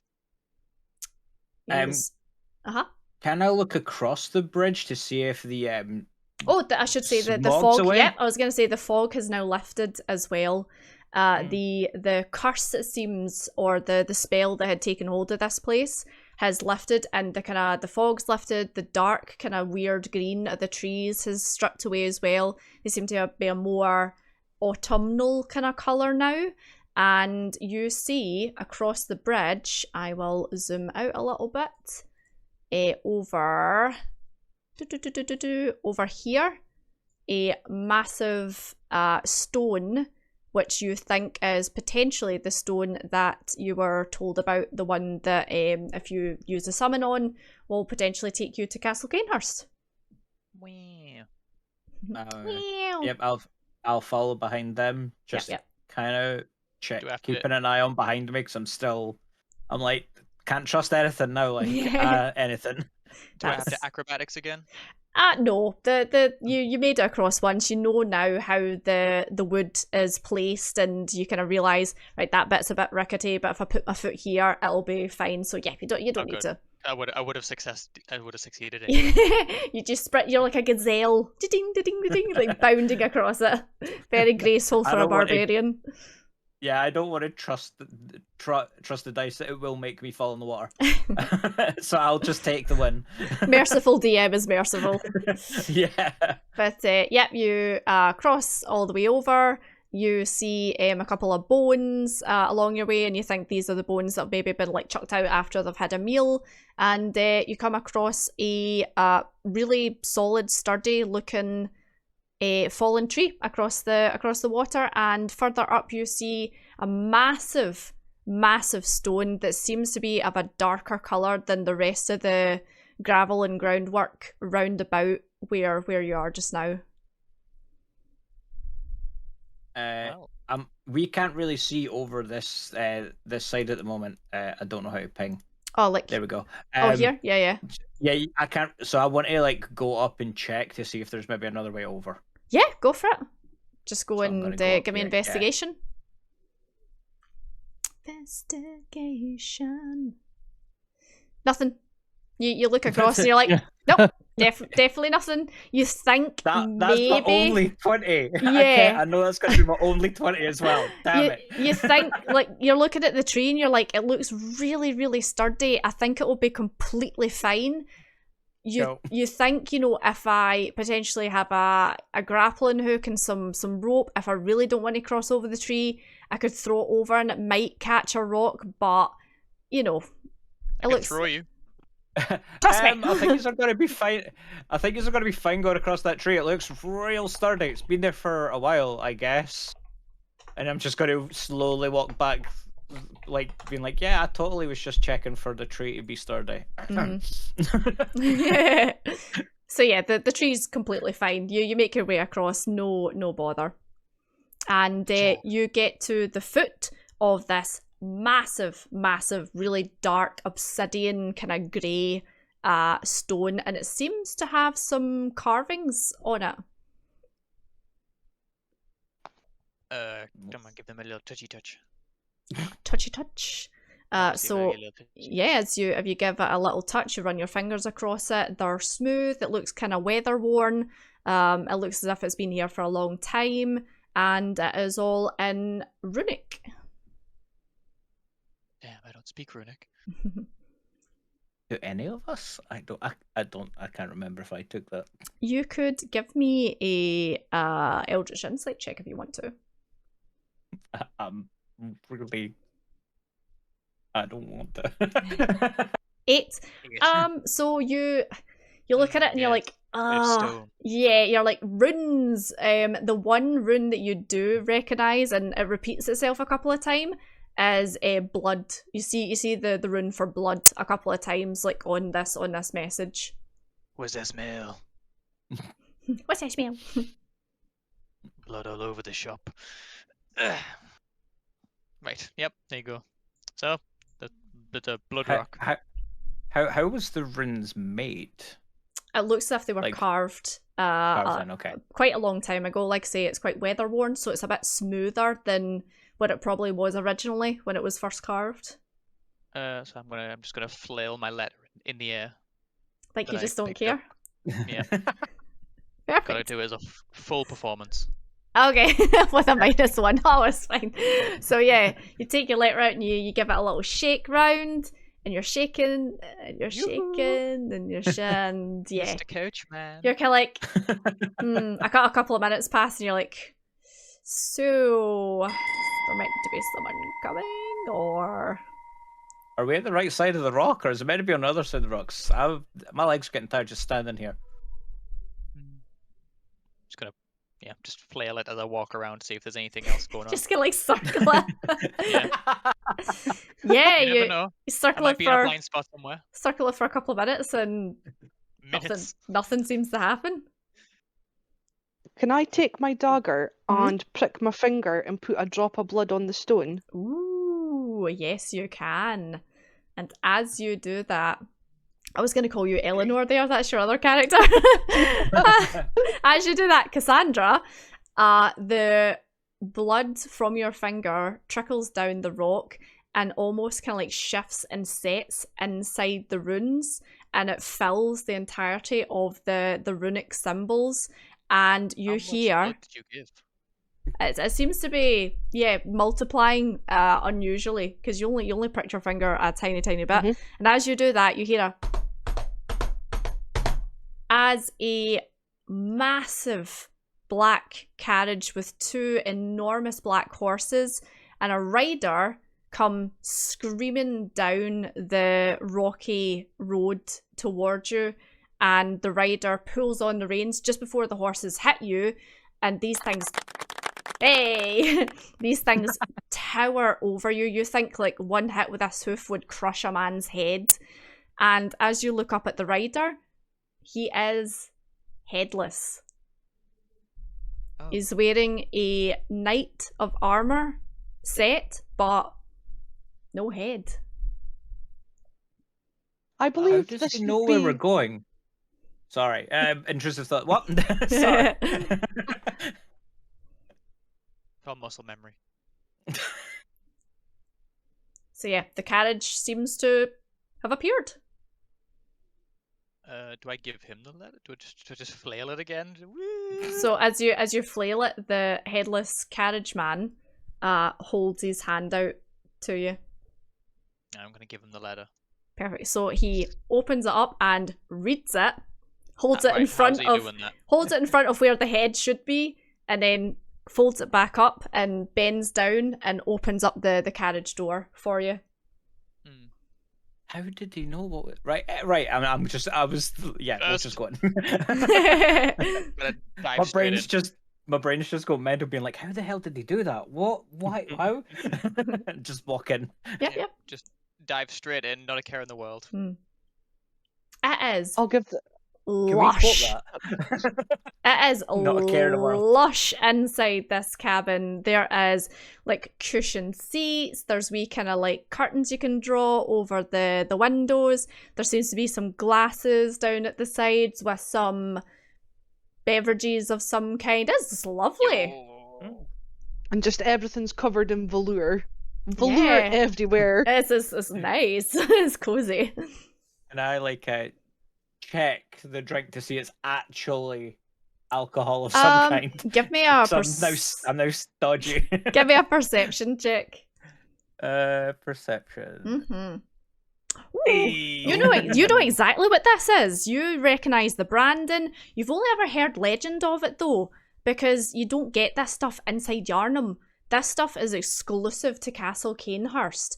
It is a rich red wine with a very kind of like berry taste to it. However, you have heard rumour that it is infused with blood.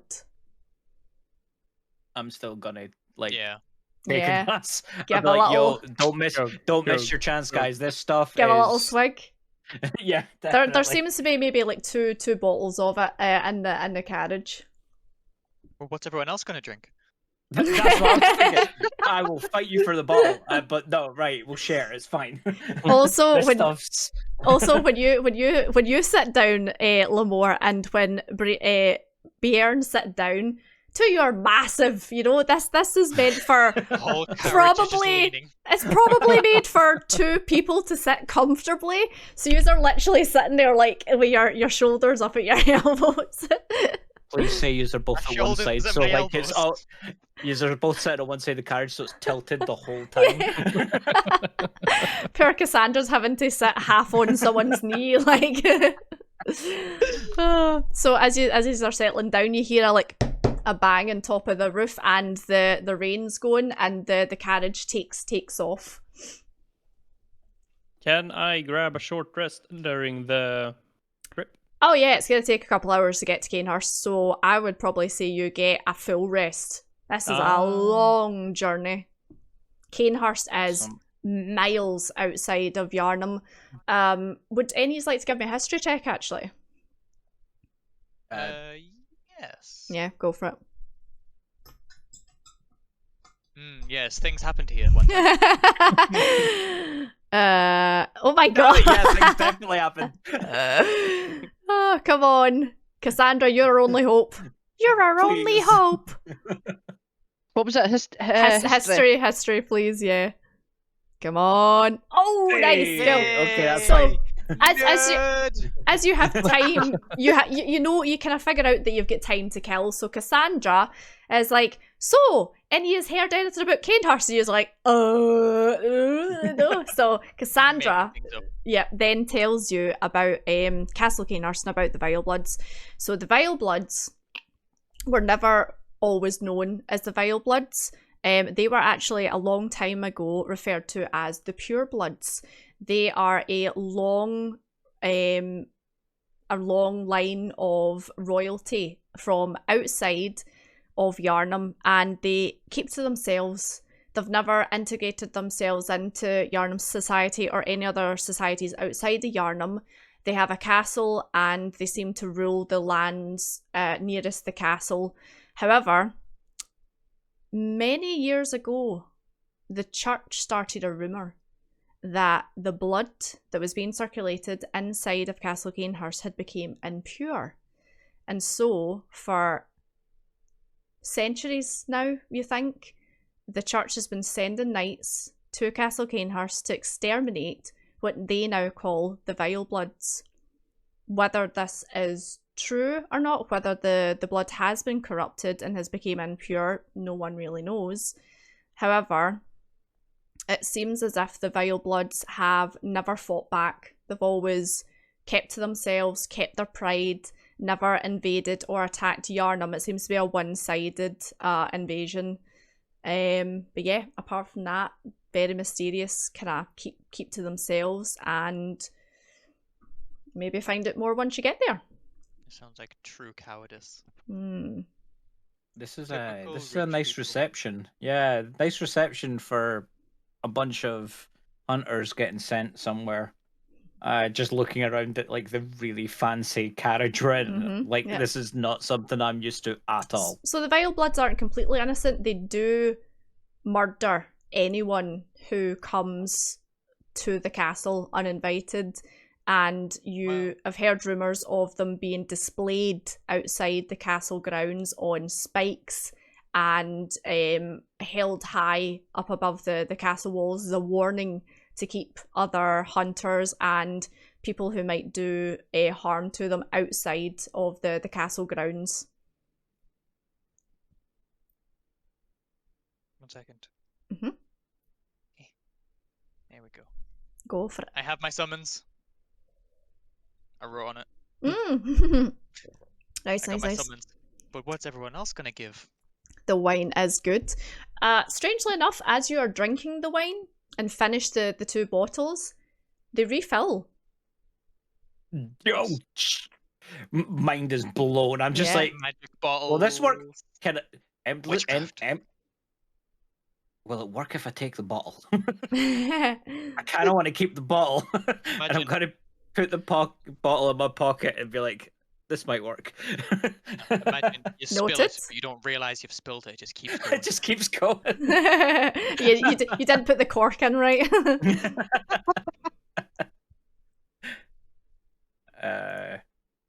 Is there anything else you want to do while you're traveling, or? There's not a lot I can do. I'm just vibing, getting absolutely sloshed. No. I use this. There was a lot of hunters that were sent before us, but we were told that we were the first ones, guys. Like, Yeah, you're the starting first to ones feel to follow like the army. It's a little bit. This is a much bigger task than we were. That he told us. This seems bad. We'll be fine. Did you not see the house that we set on fire? That was Yes. worse before we set it on fire? No? Yes, but if you think how many were dead in there and how few of us it took to fix the situation. Yeah, we We're barely fine. we came through that with like barely a Scrapes. scratch. Well, I didn't take any. I feel that we were lucky more than anything else, but I think we should be on quite high alert. these are tough. Always got to be on high alert, especially in uncommon or unknown grounds. I'm still worried about the guy upstairs. How does he know where we're going? And as you say that, you hear a like banging on the roof. Sorry, I'm sorry. I'm gonna bang back. I think he might have heard you. Absolute. But how? He doesn't have ears. I'm gonna bang back in the same rhythm. Okay, that's fine. Yeah. To power play. Like a trapdoor runaway. Yeah. Cool. So it takes roughly about 8 hours to get to Canehurst. You've all had your wine. Bairn, you've had a little snooze, or you've, had mostly a snooze because you're getting rattled around a little bit. But yeah, eventually the carriage comes to an abrupt stop, and the driver bangs on top of the roof again. I'm gonna bang again before I get out. So as you step out of the carriage, what you see before you is a climate and an area completely different to what you are used to in Yarnum. You can kind of see why people don't want to come here and why the Canehurstians, shall we say? Canehurstians tend to keep to themselves. This place is covered in snow and ice, and it is currently snowing as well. Before you is a long drawbridge, which is down. There is a barricaded wall running round the entirety of what seems to be a huge castle behind the wall. I'm just gonna start walking. I'm gonna wait a second. It looks like they're defending something, and having a lower drawbridge is a little bit sketchy. Actually, I'm gonna go back to the carriage driver request that I get the summons back, so then we have evidence that we were invited. Yep, he hands it over to you. No problem. Thanks, friend. Why can't I drag yous over to this map? Come on, Roll20, you can do it. Do we need to manually do it again? Yeah, but I need to drag yous over to this one. Oh, there we go. Finally, it worked. Oh, there we go. Yep. So yous are down the very bottom. I'll delete your wee characters, so you can drag It's yours over. Blue. It's blue. It is, and it's big as well. It is. Oh my goodness. Jeez, it's a large map. It's a Oh, well, suddenly Hunter. I am here. Yeah, right. Huge. Make it a little bit Jeez. smaller. Yeah, just a bit. Wow.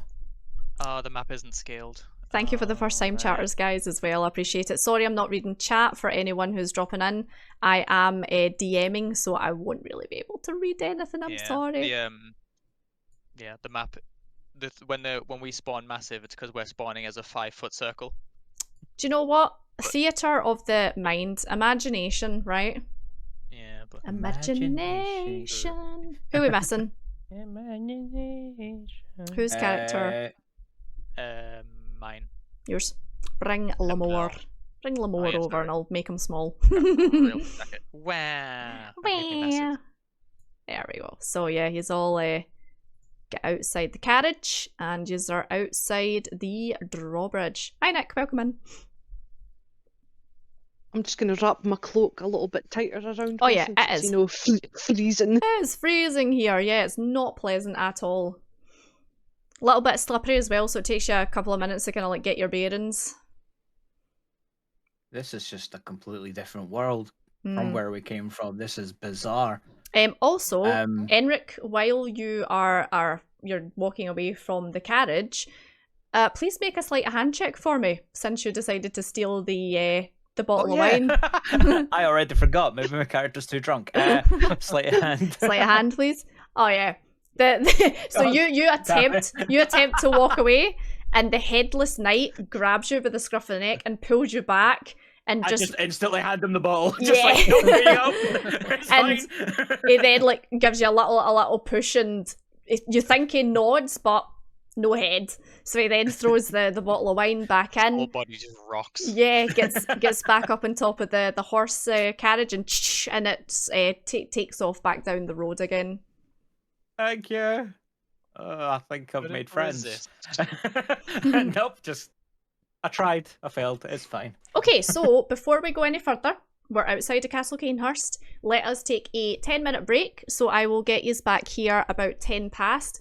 Right, okay, so Canehurst. hunters have found themselves outside Canehurst. The drawbridge is down, the rider that brought you here is away, and there seems to be a large door in front of you. What would you like to do?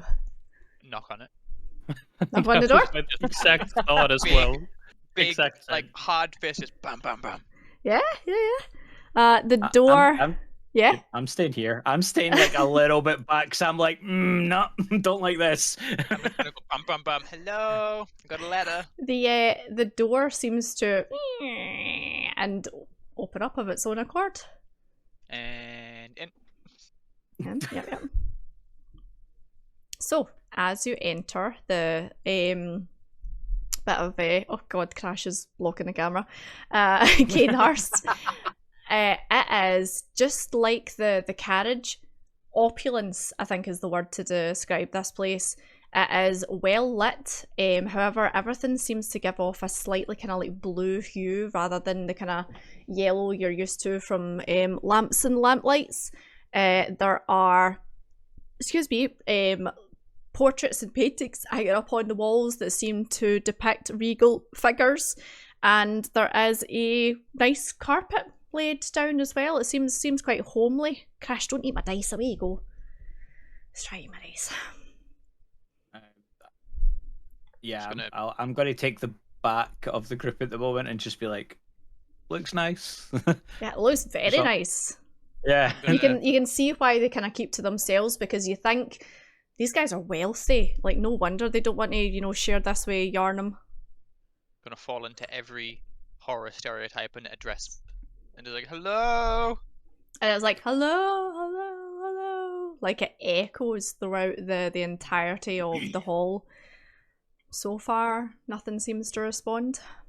Do we hear any movement, machinery, or anything like that at all from echoing through the chambers? Give me a perception check. Perception. Nah. Perception's so bad. The whole... I can hear sand. Yeah, you can hear the rats. So it's strange because this place looks as if it would be bustling with, like, you know, servants and people that live here, but it sounds empty. The echo seems to travel throughout halls upon halls. You can't hear any machinery or any animals or anything like that. What you do hear, however, is, by the sounds of it, a very small set of feet rushing towards you. I'm gonna prepare myself. Yeah, just I'll be like, guys, there's something, and like just ready up and just. I've got again my hand on my like sickle on the back of my on my back, just like, just in case. Just in case. Just in case. Just thinking. Yeah. I should probably Don't throw the muzzle top. The tiny wee guy gets nuked by a muzzle top. I'm just thinking I don't actually have a what do you call it, a token for the person, so I'll just put down this one. So look at wow. Oh, It's a giant appears. my friend. Yeah. Oh, he's so friendly. So That wasn't an accident. Roll initiative. pretty much, yeah. It's a frost giant, undead frost giant. Yous all die. So at the top of the stairs, there's a set of stairs that leads up and it kind of splits off to the right and the left. You see a really rake thin male with slick back black hair, a black tailored suit on, and he's looking rather nervously. He's like, yes, It's me. yes. I turn around to Boogie quickly and go, Walter, double or nothing. His name's Walter. Deal. Double or nothing. Right, okay. Hello. Yes, hello. Welcome to Castle Grindhouse. How may I help you? We got a summons, and then I hand him the letter. Sorry, yes. Let me read. And he's so jittery, like he almost drops the thing in his. You can see his pale complexion, very, very gaunt. His eyes are kind of like milky, kind of white colour. Fingernails have went a kind of grey, ish kind of feel to them. Just doesn't look very well by the looks of it. Yes. Are you okay, my friend?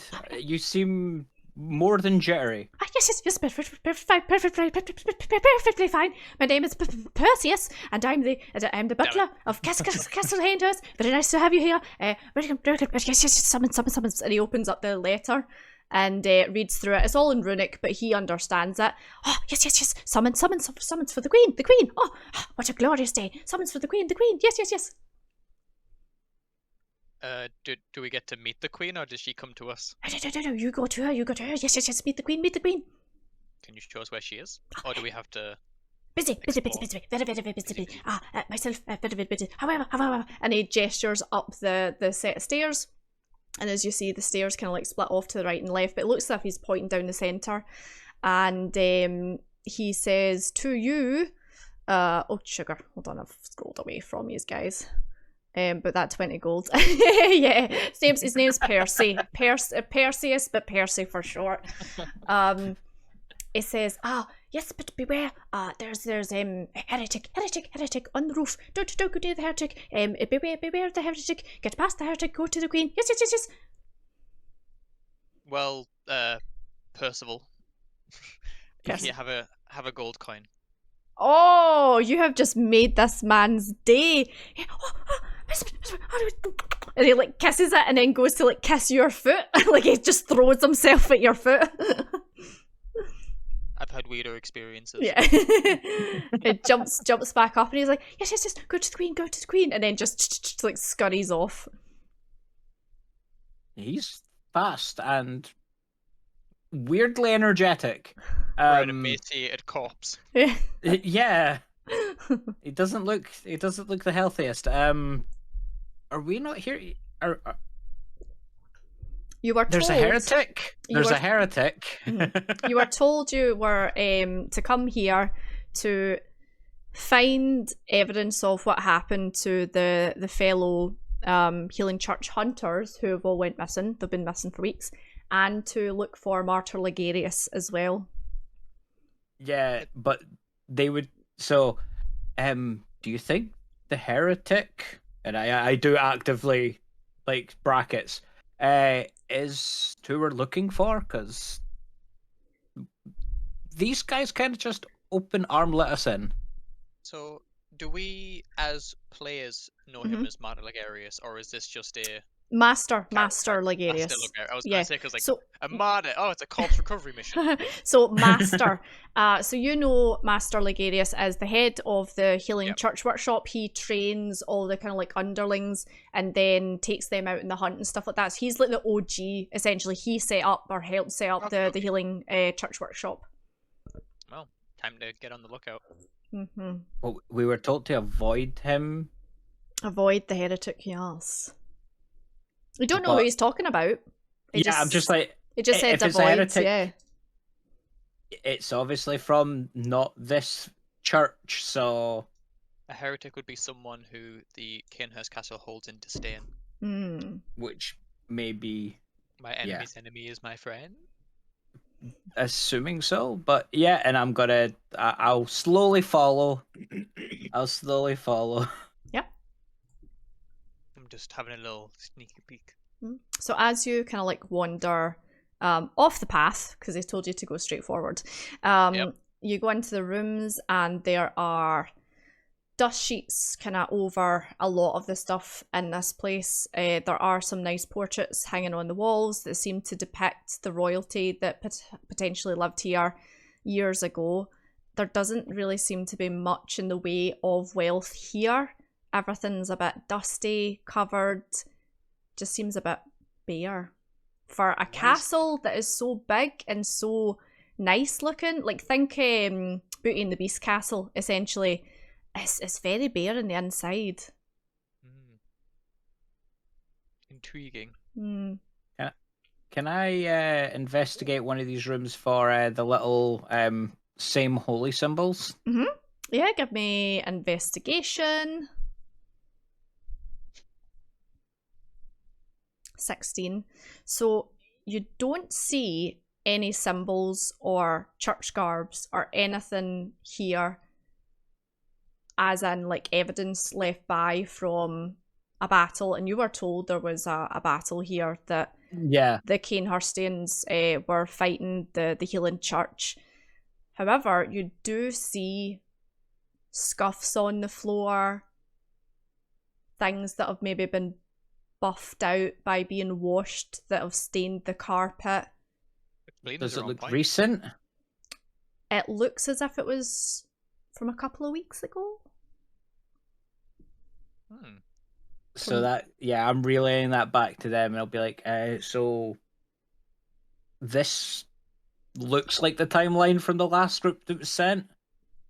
Or for when he was sent this way?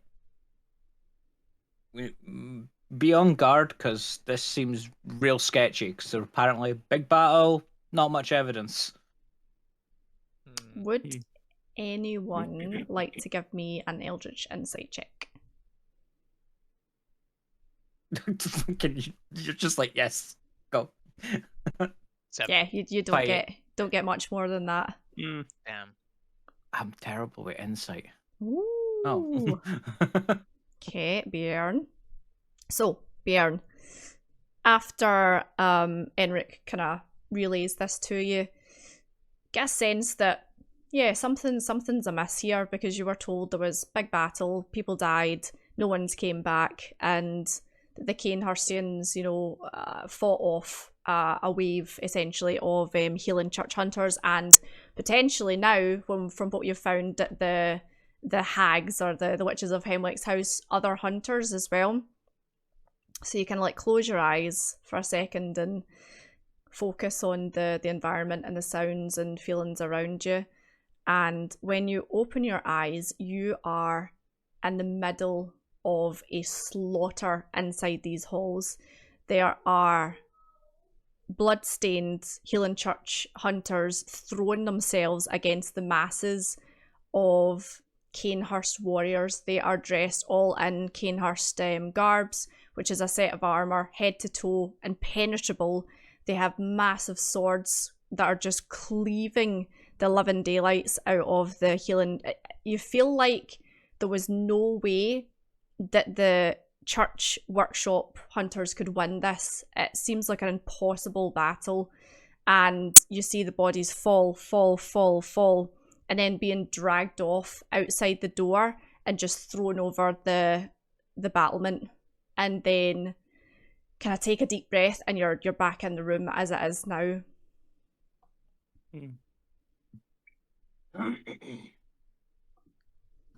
There certainly was a battle here, but it was a very good cleaning job. Scrubbed, yep. Bro, respectfully. Why would the Canehurstians hide evidence of such a battle? I mean, they kind of live here. True. Would you want to come downstairs every morning and Doesn't see really every man look you like could- anyone's living here. It's kind of empty. Yeah, eerily empty apart from the butler, who said he was very busy and scuttled away. Which way did we see? Which way he scuttled off to? Left. Kind of scuttled off to a room in the left. From where we were, or Yeah, from back where you were. so this way? Oh, Can I go look? Can I look for him? Or Yeah, you can go look for Percy if you want to. he told us to go straight forward though, right? Mhm. Yeah, I told you to go straight forward, and you look up the I'm set of staying stairs, here. and it's like 3 sets of stairs. So there's like a long set of stairs, a wee platform, long set of stairs, wee platform, long set of stairs, wee platform, and then at the very, very top is a massive two door archway. can Okay. I shout to Percy? Mhm. Hey yo, Persinius. Anything that isn't his name. No response. Percy. Hey yo. Hey, yo, Percy. Percy seems to be preoccupied. Hey yo, Persian. Come on. Yeah, Please tell me we hear the echoes of that, and I'm just like going. yeah. No, I'm just like Percy, Jesus. Percy. Very well. So yeah, when you bring yourselves up to the third platform, you're up at this bit here. Bah. Mm-hmm. Ooh. Is that a grave I see? It's just an empty room. Oh. Empty room. There's a table with a cloth over it, by the looks of it. Some of the maps aren't exact because I bought them on Etsy, but they are. There's theatre of the mind, darling. Theatre of the mind. Can I have a look under the cloth? Yeah, go for it. You pull the cloth back, or you have a peek under it, and it is a lovely wooden table. It looks as if this is like fine oak, dark stained. It looks pristine. It doesn't look as if it's got any wear and tear to it. Really nice, like a dinner table, you think? It's Perry the Platypus. Is it not recently used or anything, is it? Or is it because the dust sheet makes it kind of look Yeah, so new? the dust sheet's over it, and the dust sheet does have dust on top of it. But the table itself doesn't seem to have any marks on it or anything like that. There's maybe like 1 or 2 wee kind of like stains of red, which you think is maybe the wine that you had drank in the carriage. But it looks polished and cleaned and spotless. As soon as I'm reminded that I want to look for wine. Yeah. It's just like, that wine was good. I want to see if there's more. Roll investigation, see if you can find some wine. Give me wine. Mm. That's the wrong one. That's it. You find empty bottles in a pile in the corner. Damn it. You think there was wine in them, but not the refillable ones. You rolled the Damn. wrong one, it still got the same number. Yep. Yeah, I know. It's BS, but it's fine. I walk back a little defeated. Just like, damn it. God damn it. Should we just like kind of head towards the queen, I guess? She's expecting us. Oh. Yeah. I'm worried about that one. On you go. You go first. You always see me there. Just bam, bam, bam, bam. Bjorn's just like... Big, heavy pounding on the door. Yeah, so the door once again opens up and it takes you out onto... Oh, you'll need to go one up again. Oh, there we go. Onto a small turret. This is what you assume is the roof. There is no roof per se. There's only a railing round, and in the centre, kind of near the back of the turret, looks to be a man shackled to a chair. And it is freezing out here. It is Baltic, because the higher up you go, the colder it gets. So you were freezing when you were down, like in the kind of the bottom bit of the valley, but now that you've went up and you're kind of closer to the elements, the roof itself, the surface of it is like an ice rink, and you look over at this man and he looks as if he's like frozen to this chair, shackled to it. Still breathing, or? You can give me a medicine check. Okay. He is barely alive, but he is alive. I'm going to throw my cloak over him. Yeah, go for it. Try and warm him up Then a just little bit. whoosh. Give him that like little comforting, like rub, like, oh, you'll be fine. As you do. Can I look for his?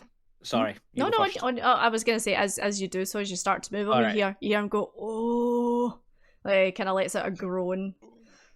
Can I have a look for the symbol from the? Oh yeah, he is in. It's definitely him. He is in a pure. Well, it looked as if it was at one point a pure white, heavy church garb with the symbol of the church on the front, the symbol of the church on the back, and it is gold trimmed. This looks as if it's master more Ligarius. elaborate.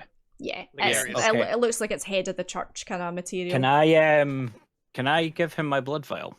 You can, yeah, you can pump him with your blood vial. I want to see if it can maybe heal him. Don't you laugh, Viper? I seen you when I said pump. You're a child.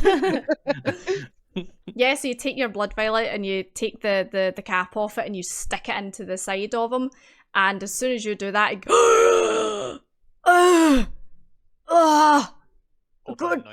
good hunters, have you came to rescue me? Well, we hope to. So good to see other faces. I have been stuck up here for weeks. Bastards thought me could freeze me to death. They were doing a fairly good job, but we're glad we found you now. Yes. Too stubborn to die. Pretty much. He's old, he's grumpy, but he's hearty. How's he attached? It looks like it's chained, so he's chained to the chair. Right, okay. It looks Can as I if... try and... Yeah, on you go. Sorry, Katie. No, I was going to say, it looks can as if this is a form of torture, a slow death. So it's like an iron chair with the shackles attached to the 4 legs, and then they are attached to the ankles and the wrists. Could I try and unchain him?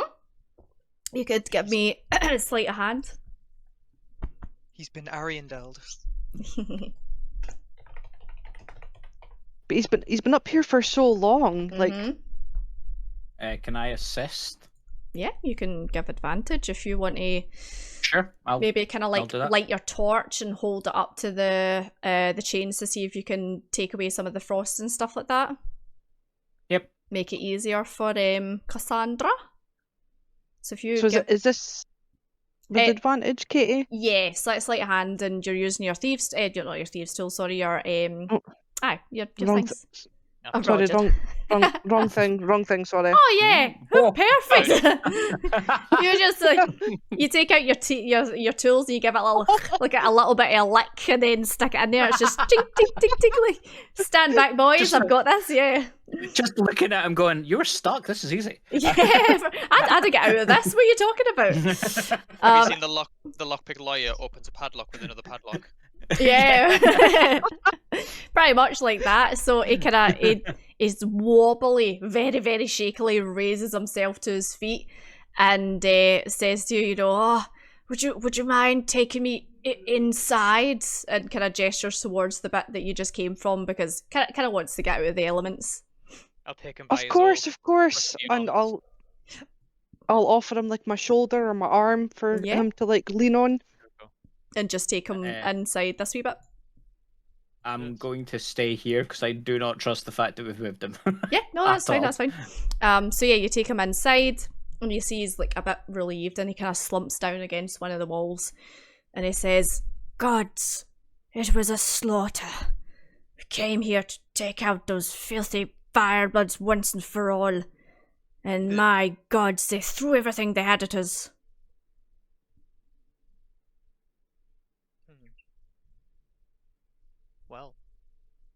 Well, you don't seem to see any, so you might have been successful. Well, I don't really know what happened. I passed out shamelessly, but I think the Queen is probably still somewhere here. The lights are still lit, and seems to be an air of evil round. So what is your guidance, Master Ligarius? What do you do? Kill You her. were sent by the church. Kill Where is her, her? and kill is she? all her like. Where is she? The What butler must we- told you she was past the heretic, so you think it was referring to Master Ligarius as the heretic. Is Master Ligarius armed? Doesn't seem to be. You can Alright, give me investigation if you want to check. Just give him a once over. 21. Yeah, he seems to have some weapons on him, like a long sword and a short sword. Just wanted to make sure he was able to defend himself in Mhm. case something came along. Yeah. For example, that creepy little butler dude, Perseus. Perseus. Perseus. Persnivelus. Perseus. Well, Eh. is he going to be okay by himself? He looks to be stabilised now. Yeah, I've gave him some blood. He's inside. He's a wee bit warmer. He looks pretty hearty. Yeah, you think he'll be okay by himself. Good. You think it would maybe be more dangerous to take the heretic with you than just leave him there, because you've not Yeah. seen anyone else apart from Percy. I'm going to give him one of those awkward, like, gentle pats on the head. Just be safe. Pat, And pat. then Don't hit him too hard, he'll be brittle because he's cold. Yeah, right. yeah, so gentle, awkward pat on the head, and then we prepare to leave. Perfect. Yeah. So Before he starts to walk away, I want to ask, what are we about to face?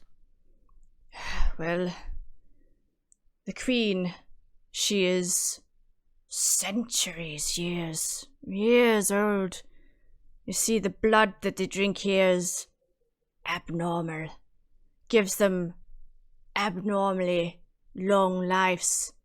And they all share it between them like some sick cult. We've managed to take the heads of a few of them, but I think there's still some lurking about. I hate to put a pause on this. I just went to put my drink down, and my pen fell off my desk and landed in my drink.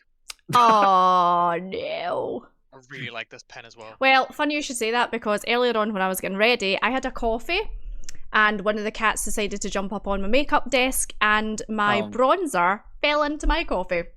Love that. Love Yes. that. Oh, We have arrived home safe. Welcome back, Sky's Arc. The guys have just rescued Master Ligarius, who was chained to the roof of Castle Cainhurst in a slow torture where he was being frozen to death.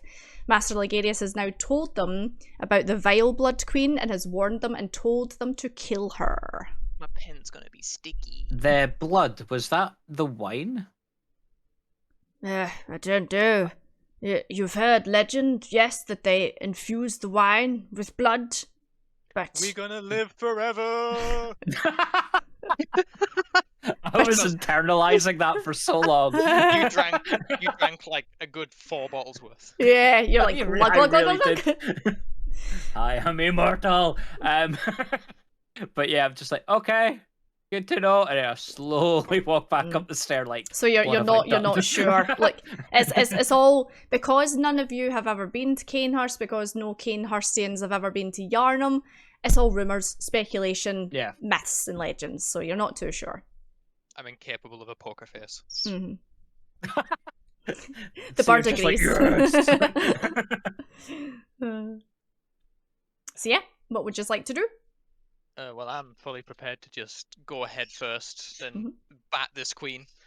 Cool. So you step back up onto the roof, and at the other side of the roof is a closed door, but it seems to be not locked and not trapped because you have your danger sense. You would know there's no traps present.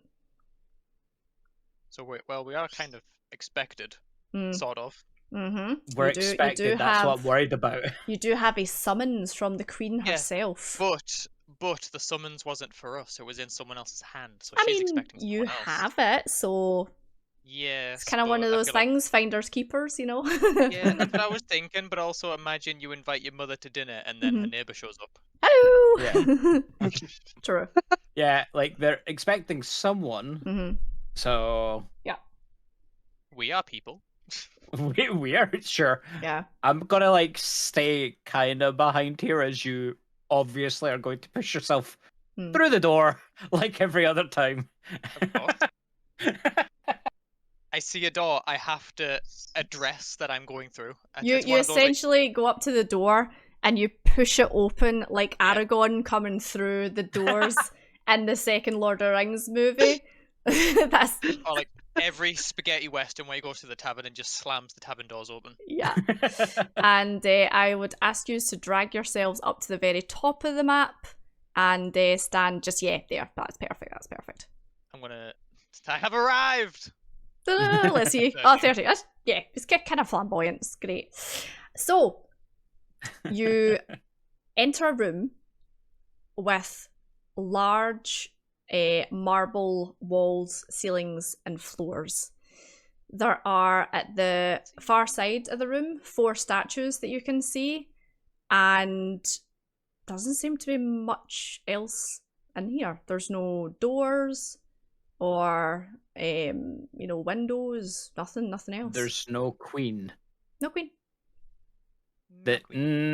I'm instantly going to turn around and be like, we were told the queen would be here. You were told that the queen would be here, yeah. Maybe the So real I'm queen gonna was inside of us all along. I'm gonna I'm gonna walk down to the store again because I'm not. It's like there's no queen. This is a trap. So as you turn to walk through the doors slam shut behind you and you are trapped in this room now. Shite. Crap. Can I go up and investigate one of the statues at the back of the room? Yep, you may. Just ping what one you're investigating for me, please. Oh, I'm not sure if I can ping on my Alright, just tablet, tell me Katie. like 1, 2, 3, or 4. right, left. I'll go furthest left. Furthest left. Okay, so this one. Yeah, that one. perfect. Yeah. So you approach this statue and it seems to be... Oh, give me investigation. Sorry, roll for investigation. Oh.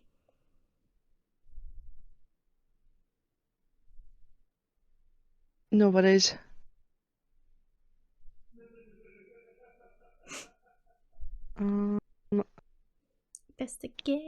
Investigation. Oh, 13. Not bad. So you approach a statue and it is a solid metal statue of what looks like a knight.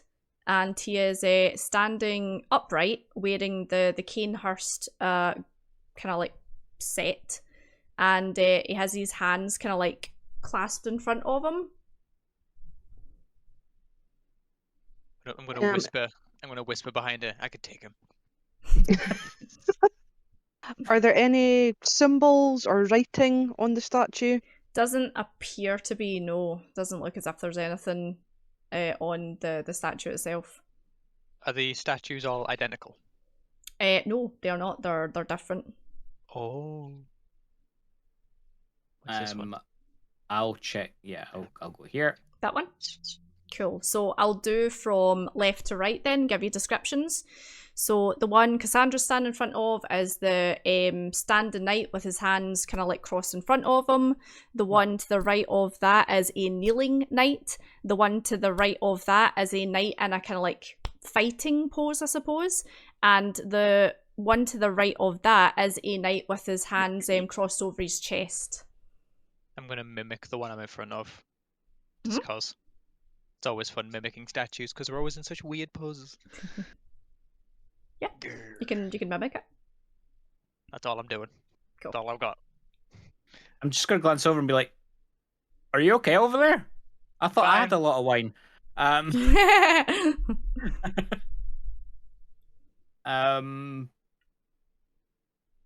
You said mine was like in a knighting pose, like getting knighted or Kneeling, yeah, knighting. kneeling. Yeah. Okay. I'm gonna move up to the center column here then, and I want to investigate this area. Cool. Give me an investigation roll. And that one. Cool. So you approach the center, and there is a marble table with 4 swords on the table. One each. For the statues, this puzzle time, guys. Any of you good at riddles? I'm assuming each one would want to hold one. Yeah, are they different styles of weapon? They Or are they are all the same? They're all swords. Okay. Can I investigate a couple of them to see if there's any differences in them? Yeah, roll for investigation. Oh. So looking at them, they look kind of different, yeah. There's something. Any else? You guys want to have a look? Investigation. 9. 9. Investigation. So yeah, Bjorn, you recognise that the swords are all different. So 2 of them look kind of on the planar end, and 2 of them look on the kind of fancier end. They look as if they have jewels set into them.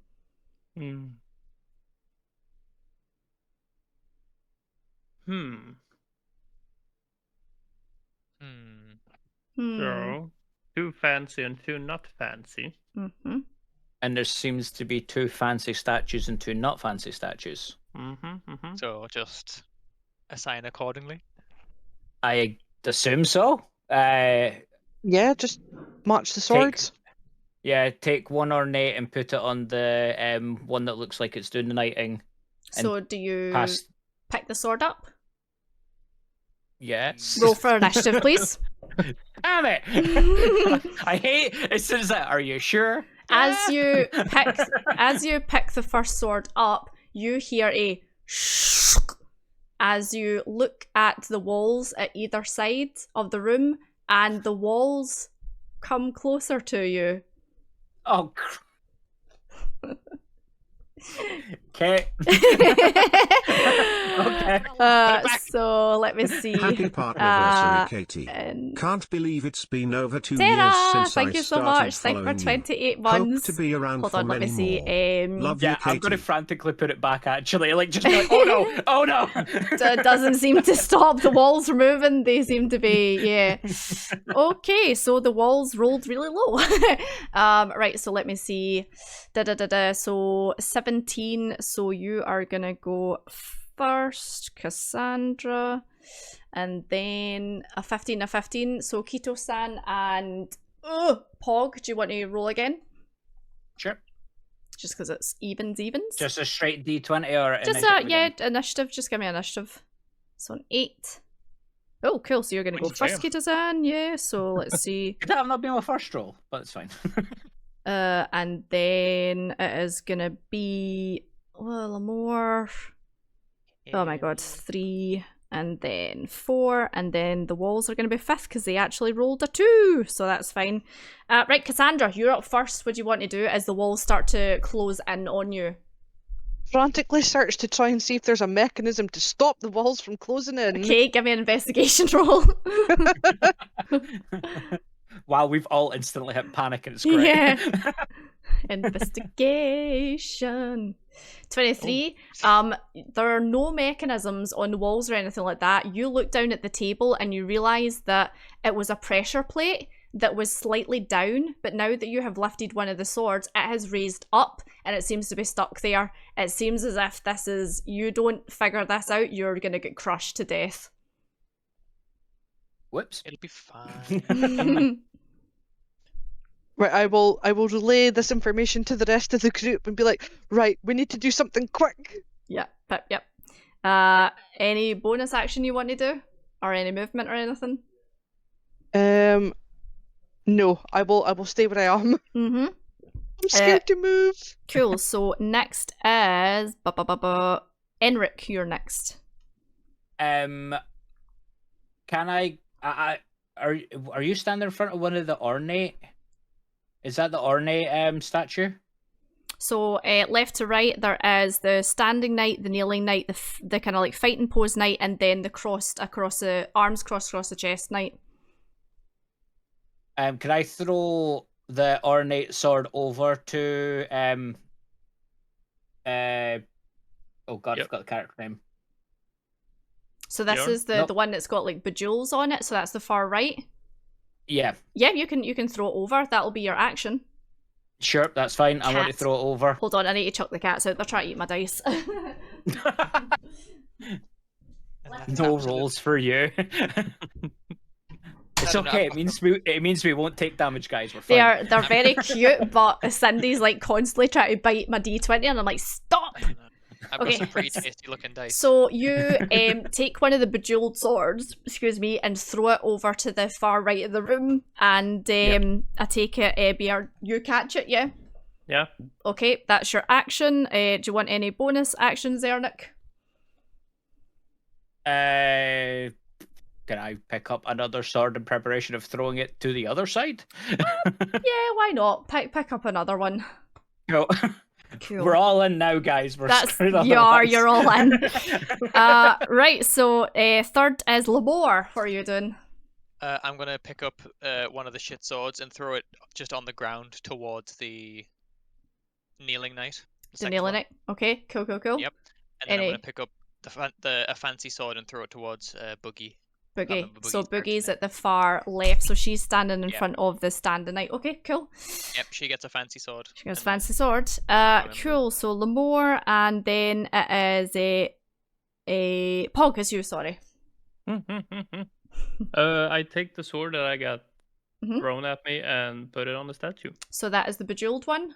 Yes. You take it and you go to put it in, and you're like, and it doesn't fit in. Shit. Oh. You frantically tried to slot it in, it doesn't fit. Oh, get out of it. So you now know that the bejeweled sword does not go on that statue, at least.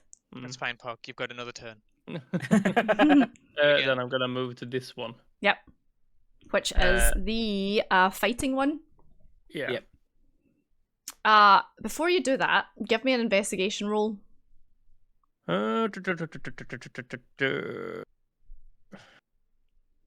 Okay, so you look down at this sword and you see the bejewelment on it is different kind of set jewels in the hilt of the sword. So like at the bit where you grab it, and then there's the kind of like, that's the hilt, isn't it?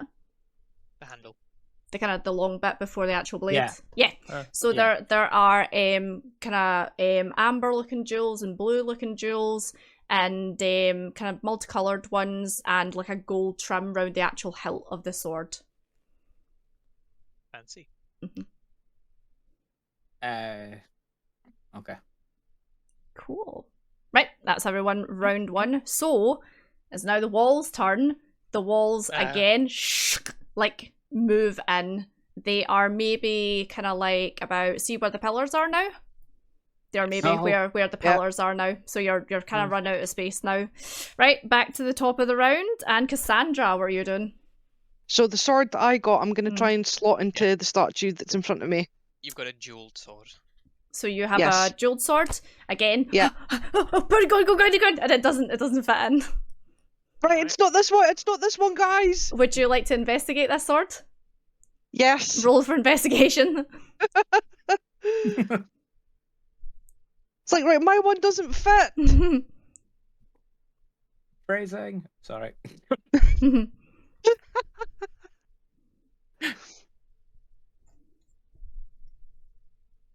7. Okay, so it takes you a little minute or two to kind of like look the sword over, and you notice that the jewels that are on it are specifically rubies, and they are at the very tip of the blade. So the other sword has the jewels at the hilt. These are rubies, which are red, and they're at the tip of the blade. Right. Noted. Okay. Cool, so Cassandra, we are now on to Ernick.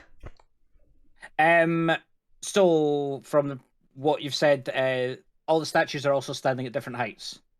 Yes, they are. So there's the kneeling one, there's the 2 standing ones, and then there's one in a kind of like action pose, like a fighting pose, you would think. So can we throw the ruby one over to the fighting one, because the blood and the sword makes sense? You could do, yeah. Yeah, I'll look it. Throw it over. Yeah, and I'll catch that as I'll. No way, it wouldn't be my turn, would it? It's your turn, yeah. Yeah, I'm trying to think. You'd have to go over and take it off her. Yeah. Are you holding a sword already? I've got another one in my hand. I was going to ask if I could expect it. They're pretty heavy, so if you're going to go take another one, you'd have to drop that one, or you can inspect the one you have. Yeah, I'll inspect the one I have. So you've got a plain sword. This one is rusted. Rusted, right? Yep, We've got the 2 guards, the standing one and the kneeling one. And you're standing in front of the kneeling. Is it? Who's standing? I'm trying to find the thing I'm for in front it. of the kneeling one. Yeah, so I'm throwing the kneeling one at you because I think that's going to make sense because it's the rusted one. So you're giving the rusted one to the kneeling statue? Yes. Cool. Well, Is that right? I haven't put it in yet. Okay. But I have it. Cool. So you have it. Any bonus action, Enric? Is there one sword left here, or is all the swords now out? Yeah, you threw the rusted one to me, but I already have another gammy one, so I have the other shit sword. So you need to drop that one to pick up the rusted one. Yeah. So there's a plain sword on the ground. You now have the rusted sword, and the bejeweled one is currently in the hands of Boogie. Oh no, she's got the ruby one. The bejeweled one is Pog. Pog's got the bejeweled one. Right. I'm gonna just basically shout to them. It's done in correlation to their height from where the rubies are. It looks like. Cool. So if there's a rusted one, it's not got anything. And then I'm gonna try and point out like second one is rusted. So we'll say that's your bonus ruby. action. Yeah, cool. Yeah. Right. So 3 Lamore, it is you. Yes. So you have the rusted one. Before I use my actions, can I investigate the other gammy sword, because there's the rusted one and the other shit one. Yeah. So you look down on the ground. Give me investigation, please. Cool. 8. It looks like a new steel sword. Right. So you now have a new steel sword. You have the bejeweled one at the hilt. You have the ruby tipped one, and you have the rusted one. That's your 4 swords. Right. I'll try the rusted one in here first. So in the kneeling statue. Yes. Doesn't go in. All right. Oh, then God. I'll try the new steel sword then. Doesn't go in. What? What the hell? Cool. Right, that's you. 3. So 4. Is Pog? It's your turn. So you have the bejewel crusted hilt one. Yeah. Just want the description of the statues again. Yeah, only Please. These 2. Okay, so I'll give you all of them. So from left to right, you have the knight standing with his hands like this out in front of him. Then you have the knight kneeling with his hand like over his chest and bowed head. Then you have the one in a fighting pose. So he's kind of like one arm in front of him and one arm raised above his head. And then the other one at the far end is like this. Standing upright with his hands across his chest like this. Right. So, which one was the first one? The first one is the standing knight with his hands like this. So standing with his hands out in front of him, and there's like a hole like in the hands where you think the hilt of the sword would go. On the second one, he was Kneeling. Yeah. kneeling. Yeah. I put it in the kneeling one. The bejeweled one? Yes. Slots right in there. Well done. Yay. So this is a knight being knighted, so it's ceremonial, you think, this blade. Right. I was like, wait, I don't get this, but it's fine. You got it. It's fine. Cool. So 4, it is now the wall's turn. So the wall's turn, it is now like pretty much like starting to crumble these pillars here. So you see the walls are solid stone. The what do you call it? The sides of the pillars that it hits start to like crack and crumble and start to shake. You think potentially the roof might come down as well, because these pillars are what's holding up the roof potentially.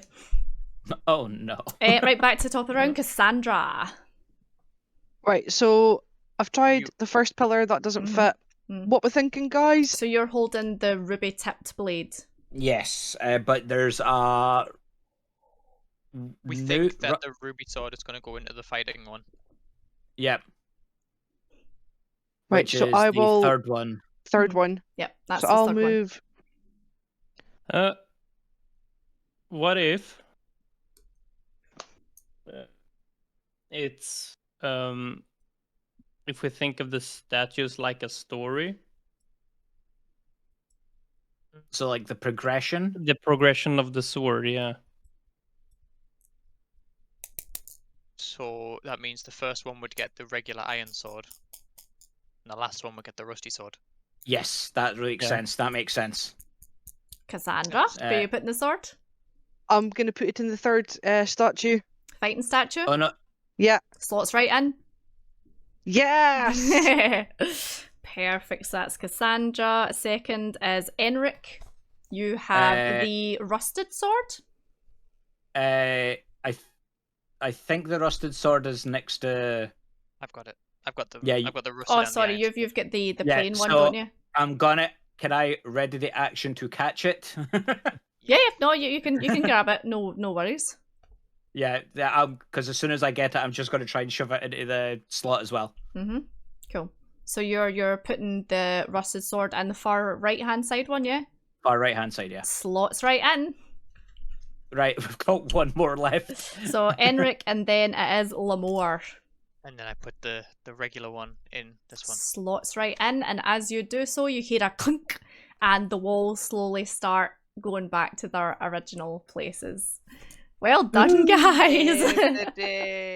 Well, I had the total wrong idea. I was like, right, so he gets knighted and then blah, and it's not to do with that. So it's like the timeline of the knight and the sword. So he has a plain iron sword before he's like a knight. Then he gets knighted, and it's a ceremonial thing. So a bejeweled sword, fighting. The rubies at the tip represent blood, and then the dead knight with his arms crossed has the rusted sword buried with him. The rusted sword, because it's after the aftermath. Okay, makes sense. Well done. I thought he was kneeling because he was a novice, so he gets the. That's what I thought. No, it was being knighted. That was because I was like, he's a novice, he's getting knighted, so then he'll go to the next stage. But yeah, no, you got it. Cool. Holy heck! So we didn't become pancakes. And yeah, as the walls go back into their slots and kind of like click into place, and the swords and everything are put to rest, a kind of like click is heard at the back here in between the statues. And hold on, why can't I ping it? There we go. Part of the marble wall pushes in and then slides to the side, so it looks as if there was a hidden door there. A door, you say? Hidden door, which is now God damn it. Yeah, which now is a it looks like a long corridor with braziers with that strange kind of blue lit flame going down the sides of it. Yep. I'm just like, oh, secret door, let's go. Secret tunnel. Secret tunnel. You did it. The guys did it, yeah. Yeah, I'm just gonna walk like hands in face because I know for a fact that he's just kicking the door, and I'm just like, okay, just follow. So, yep, you take yourselves inside the long corridor, and you get up to the top, and it takes you to. Where we're going, we don't need handles. Yeah, that's it. takes you to the Queen's audience room. So we'll zoom out. And you guys have already placed your tokens, but these ones don't work. So yeah, I'll delete these and then you can pop yourselves in. I really like the design of this map. It's funky, It's isn't very it? cool. It's very cool. Perfect. Just pop yourselves down there. Excellent. Why are you so big? That's so strange. Yeah, it's very strange. Happy partner anniversary. My eyes went kind of blur for a second, so when I looked at the queen there with her mask on, my brain saw it as a lizard head. Lizard queen. If I squint, I'm like, yeah, that's an Argonian. Nathan, thank you. Oh my god, Nathan, that's 2 years. Thank you very much, Nathan. Thank you for 2 years. Enjoy a shark to badge emotes ad preview and Scottish comes with it. Thank you very much for 2 years of support as well. Perfect, we're all here. So you enter the Queen's chambers, audience chambers, and you can now see where the wealth of this castle has been hidden. There was nothing downstairs in the actual castle itself. This place is head to toe in gold and jewels and portraits that look really expensive. There's like a lush red carpet that runs through the entirety of it and kind of like flows and goes up to the chair that the Queen's sitting on. However, lining this entire room from wall to wall are suits of armour. There's probably about 80 Canehurst suits of armour in this room. Awesome. It was Bjorn, you had the vision of the battle. These look like the same suits of armour that were in the battle that were killing all the church workshop hunters. Okay. Well, I don't know about you, but I'm gonna. Oh my god! Hold on. Where'd I go? I was trying to make you a bit bigger, and then you moved it, and just like it shrunk you. Because yours are all so small. There the Queen cast banish, and you're gone. she casts shrink, and you just disappear. Hey, yo. Oh my god! Stop it! I'm trying to make you the same. Okay, you can just make. You can be tiny. There you go. Yeah. Oh my god, you're so. What the hell? There we go. Kind of the same size. Just imagine him getting shrunk and it just be like, woo! It turns out he's actually a Duragar and they can shrink and enlarge it once a day. It just makes it even that more impressive when I kick doors open at like 1 foot tall. Yeah. Oh, pretty much. So yeah, the room is large and the Queen seems to be sitting up the far end in a rather fancy chair. Be my guest. Go and speak there. I know that's what you're going to do. Be our guest. Be our terrible charisma. Let's do this. Oh no! Wait, what's mine? So what's this? As you walk forward to approach the Queen, all the suits of armor stomp their foot and the heads like turn round to look at you approaching, but they don't move forward. I'm going to mimic their foot stomp. Yeah, that's fine. So they seem to be animated, potentially suits of armor. Well, I'm gonna make myself known and just be like, "Hi, I got your letter. What's up?" I got your letter. Have you got the letter out? Yeah. Yes, I do. I'm gonna wave it. Yeah. So the Queen kind of like looks at you, but she has a helmet on as well, and is like, "Ah, yes, worthy hunters, welcome to Canehurst Castle. I am Queen Annalise, Queen of what is now named the Vilebloods." Gross. Continue. Would you like to introduce yourself and your friends? And she kind of like looks over to see the three of you stand at the back of the hall. I ain't going closer. Nope. No chance. I've never met these men in my life. Bad. Are you approaching the Queen, or? I'm acting as a emissary between us because I have the letter. So I'm gonna just introduce myself as Lemore, former soldier, current sword for hire, and these are my compatriots who were with me when I received the summons? ? Lemore, moon-scented hunter, it is an honor to have you here in my castle. Pray tell, how did you get here? I see you have the summons, but I do not remember sending it to hunters such as yourselves. It was a long thing. It was sort of like an inheritance thing. We met this person who happened to have been deceased, and we inherited the letter from them. So, by the law of exchange, it is ours. Deception for me.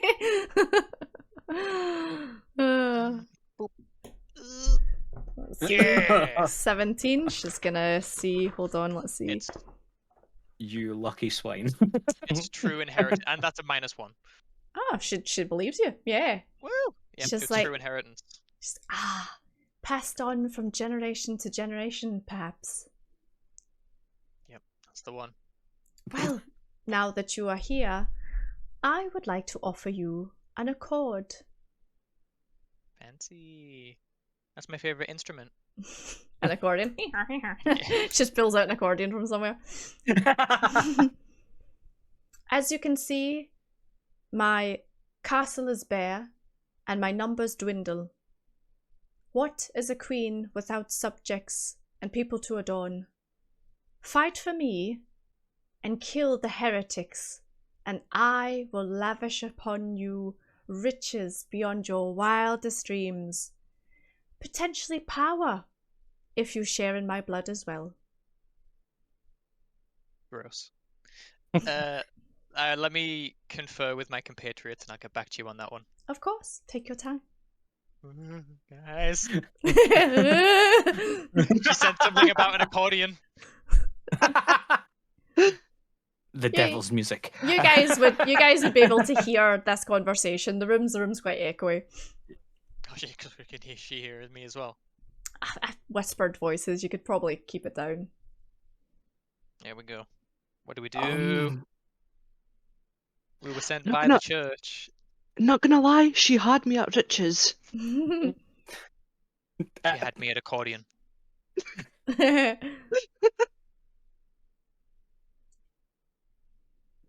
We were sent to retrieve Ligarius. However, we have done that. we haven't technically? retrieved him though. We've just got him out of a chair.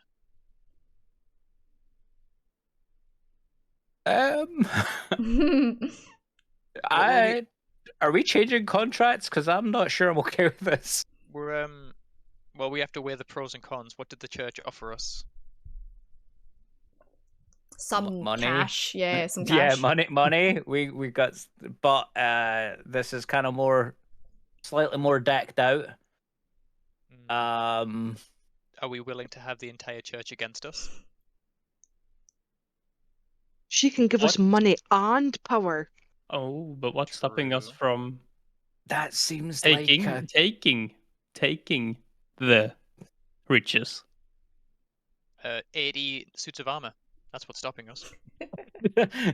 As I glance, going, good point. The suits of Just armor like- are still all facing in your direction, yeah. Would anyone like to give me a Eldritch Insight check, actually? Fine. I'll do it. So, let me see. These are all Insight. on 2 out of 4 at the moment. Insight. Where's my insight? Yeah, Insight or Perception, whatever one you want. Awful Oh, insight. I am definitely doing perception. Oh, There we go. Kito-san, oh my goodness. I'm like, I have bonuses. I'm using them. So Kito-san, as you kind of like turn around to look at the suits of armor, they look empty, like they look like they're animated suits of armor. However, something kind of like shifts beyond the veil, and you then see eyes all over the helmets of these suits of armor, and the eyes all seem to be like moving, and then as you notice them, they then notice you, and all the eyes from all the suits of armor like lock onto Gross. yours. Gross. I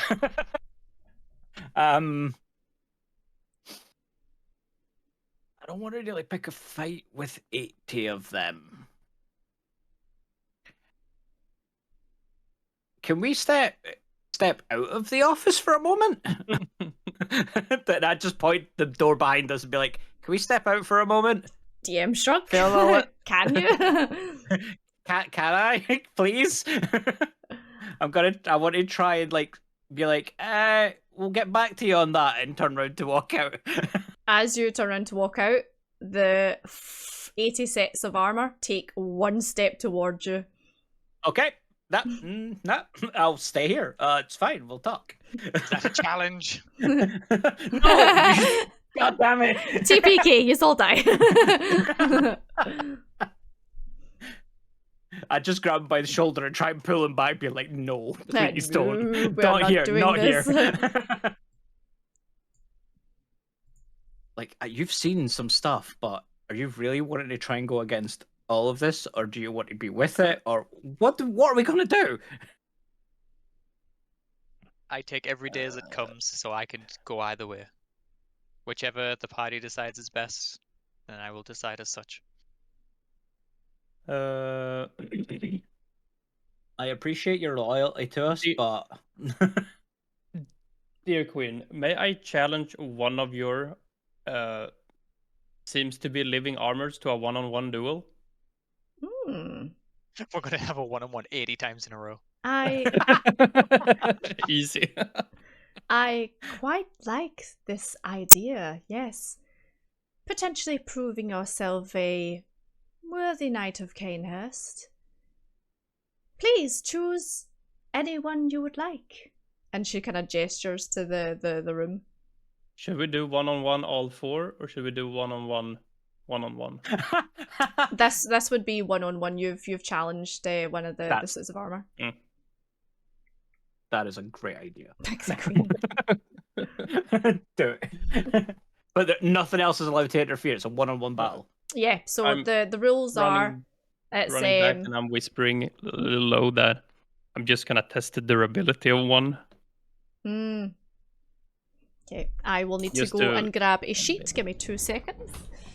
That is worrying. Anytime David's like, I need extra resources, you're like, what have we done? DM's gone, time to conspire. We're dead, as far as I'm concerned. Nah. It'll be fine. You can still See, claim allegiance and just not. Yeah, that's true. We Almost already rescued him. like... It's like I don't think they'll let us leave without like taking the blood and becoming a part of their allegiance. It's like, you know, But as a it's kid, you would take medicine and just hold it in your mouth until you leave. And then you just... Got it. Oh. Just walk out. Amount of them. She had a headset on the whole time. So yeah, you the queen says, you know, pick whatever one you want to challenge, and you can go and have a look at the sets of armor. They do all look pretty much the same, only slightly varying in kind of like height. That's pretty much the only difference. I take that one. Sure. Cool. Right, one of the sets of armor steps forward, and I will drag this token over. Oh, you know what? Never mind. So this one kind of like steps out of ranks and kind of like gives a stomp, and then pulls out its greatsword and takes a defensive stance to you, and roll for initiative. I mean, if it's a one-on-one. So I rolled a 1, so you'll definitely be going first. Nice. So yeah, give me attack or whatever you want to do. First off, I will take a bow. Oh yeah. Gentleman's agreement. I will think of poor puppies getting mistreated, so I will rage. Oh, okay. Which will give me 3 attacks in total, actually. Nice. Okay, go for it then. And then I will bring up my great axe. Go for it. That's not good.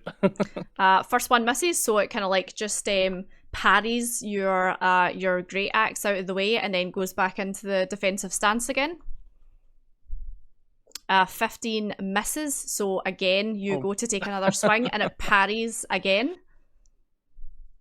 23 hits, so you use the momentum of the parries as it kind of like buffs it back, and then you swing it around and just crack it down on the sword, and the sword and your axe can like cross and it clanks to the floor, and then it kind of pulls the sword back up and then gets back into the defensive stance again.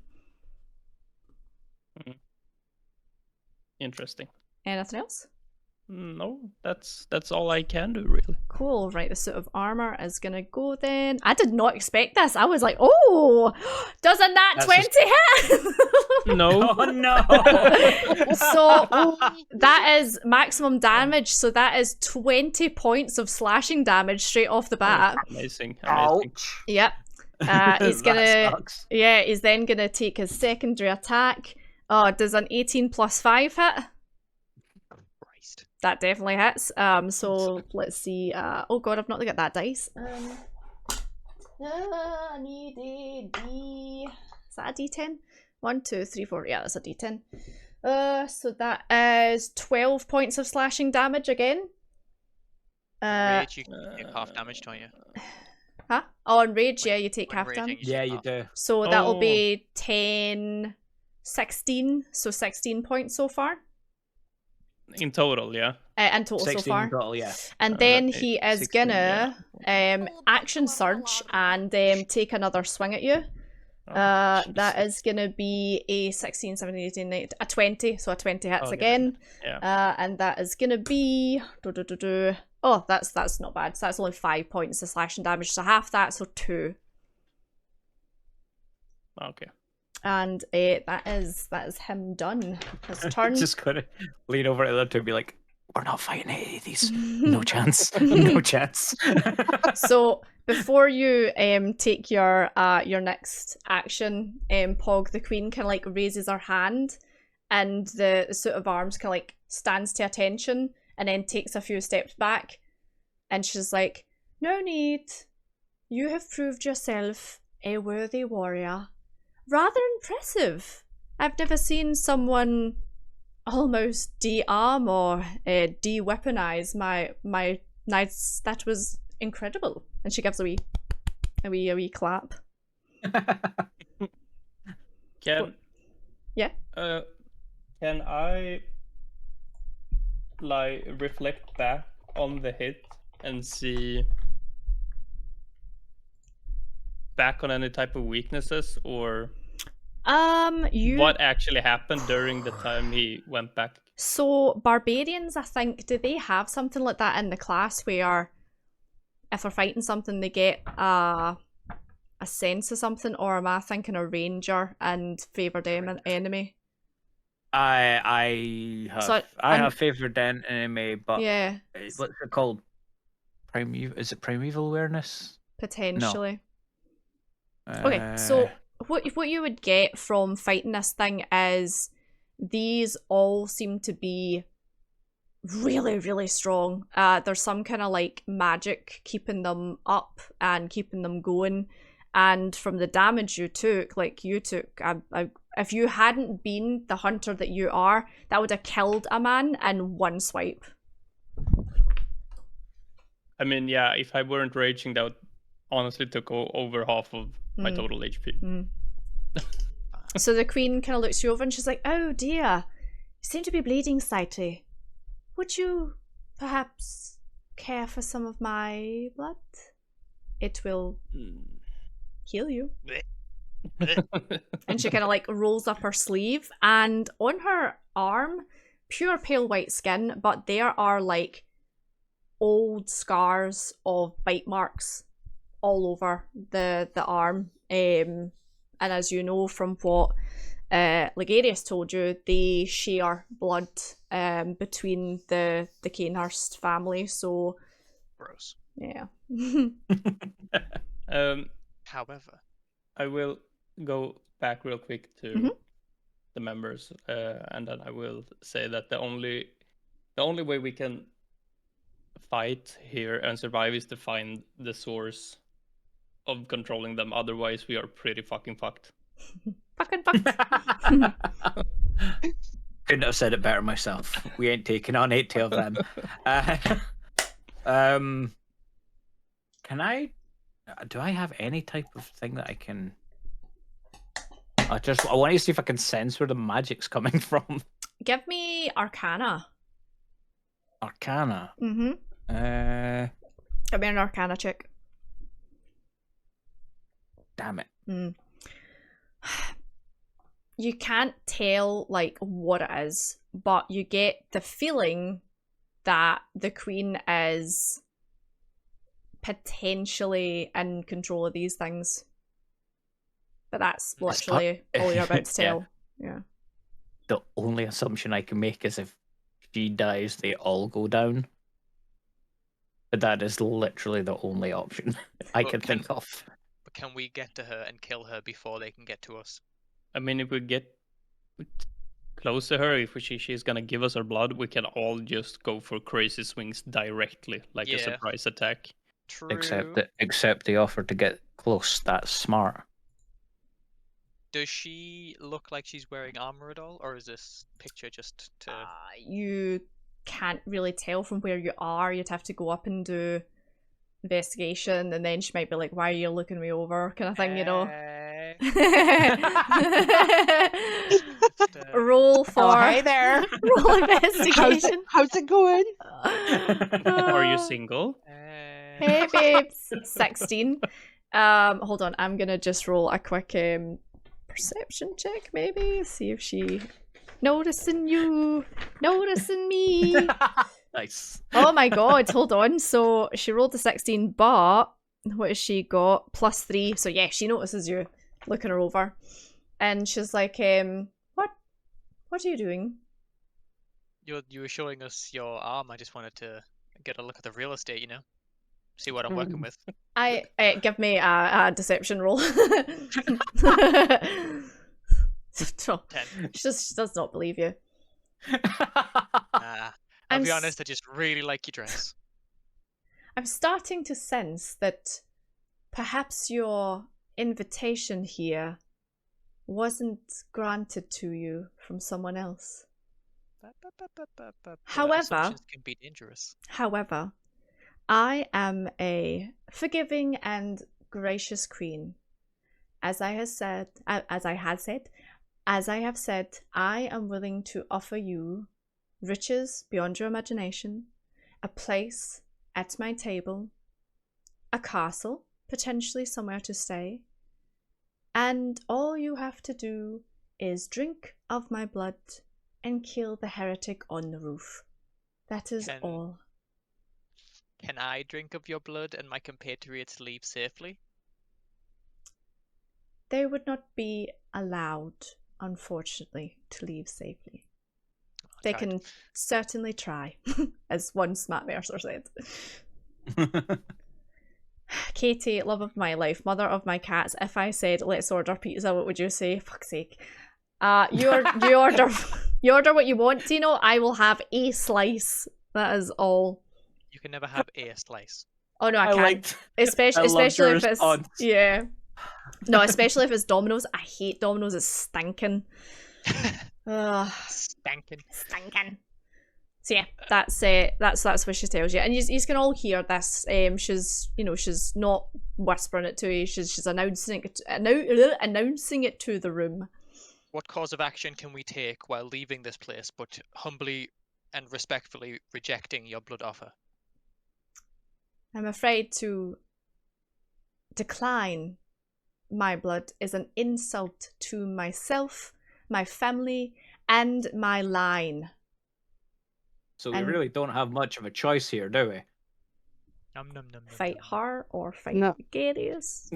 I brought my special straw just for this occasion. Your reusable straw. Reusable silicon straw. So if we go and kill the heretic, as you say, would that be the end of it? Would we need to drink your blood, or would that be the end of our deal? I would give you my blood to bolster you, and believe me, you would want my blood if you were to fight the heretic. And then you would be free to leave and either carry on as you have before, or you are welcome to stay here as my guests and part of my family. What if we kill the heretic and then drink your blood? Prove our worth before. Would you not like worthy warriors in your ranks? You saw how the others fell. They had We not aren't the others. partaken of my blood. And you saw how the heretic fell, but the heretic is a devious man. It is up to you. You can drink of my blood or not, but I suggest you do. So it's drink our blood or die. Yeah, seems like it. Okay. Do I have to approach? So there's a wee kind of like couple of steps up to her, and she rolls up her sleeve again and just offers it to you. Take a big chomp. Yep. This Actual, like, stuff I take is a bite. yeah, this stuff is sweet. Like it is like honey in your mouth. It Oh, she's diabetic. reminds you. Yeah. It reminds you very much of the wine, but the wine has more of a umami kind of like flavor to it. But you can definitely get the taste of the wine, so you think it's true. They definitely do put their blood in the wine. As you take a drink, you feel invincible for just a couple of seconds as you feel it hit your gut. Would you like to take a note of this? What you're gonna get? Yes. You are essentially gonna get the lucky feature. So when you go into the next fight or whatever it is you want to do and you get a bad roll, you can ask to use your Vile Blood sigil and re-roll to potentially get a better outcome. Okie dokie. I'm just gonna make a note of that. Yep. So if you want to re-roll anything, just say, "Can I use my Vile sigil?" And yeah, you'll be able to re-roll. So as you step away, you look down and you can feel like a strange sensation on your arm, and you kind of roll your sleeve up, and there is the Vile sigil, kind of like almost burnt into your skin. So you've been How do you feel? You've been branded, yeah. How do you feel? Pretty great. You feel fucking Oh awesome.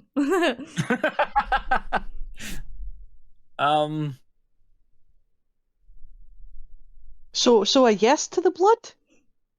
I'd say yes. Okay, I'll go up and take a chomp. Yeah, so Cassandra, you walk up and she's like, no, ladies don't bite there, and she offers you her neck. Wow. So you maybe feel like because you're a woman, she's a woman, she's like, no, you don't bite there, you bite here, lovely. And yep, same happens to you. You take a big bite. It's like a really sweet flavour. You feel bolstered and you feel the brand on your arm as well. I've just given her the biggest hickey. Yeah, pretty much. It's just a big welt on her neck. Massive love bite. How does she look when they're taking the bites? I mean, it's hard to tell because she's got the helmet on, but she's been doing this for centuries. Business as usual. Like completely unfazed. Yeah, okay. yeah, business as usual. Should we just eat her up? Just drink her dry. Yeah, just hey, I'm going in for seconds. Sippy. I'm still. The others have done it. I'm gonna do it myself. You're doing it? Perfect. Yeah. So you get a wee nom of the arm, you feel bolstered, it rushes through you, it feels delicious, and you feel the burn of the brand on your arm as well. Thank you. She looks over at you, Ernick, and she's like, "You're next. Come, don't be afraid." Did that bring me up to full health again, by the way? Yeah, sorry. You're full health again. Fine. And I reluctantly kind of just walk up, and I'm just a bit like, I don't know how I feel about this. It's just like, you love it, and then just shoves her arm in your mouth. No, I want. Yeah, pretty much. And as soon as you get a taste of it, it's almost hard to like pull yourself away from the arm. she's kind of, she kind of like gives you a little slap in the head, and she's like, "That's enough," and pulls her arm away. But yeah, same again. You feel bolstered, you feel great. It does and taste like the wine. Does taste like the wine. I'm okay with this. And yeah, you get the Brandon, and yous are all super strong, and you've got your new ability as well for the next fight or whatever you want to re-roll for. Mm-hmm. Thanks. Thanks. So now you just want us to take care of the heretic. Mm-hmm. That's pretty much what she has asked you to do. So, as yous are all having a wee nom nom and everything like that, and life is good, the doors behind you open up, and in walks a rather refreshed... He's on top of me. Someone help.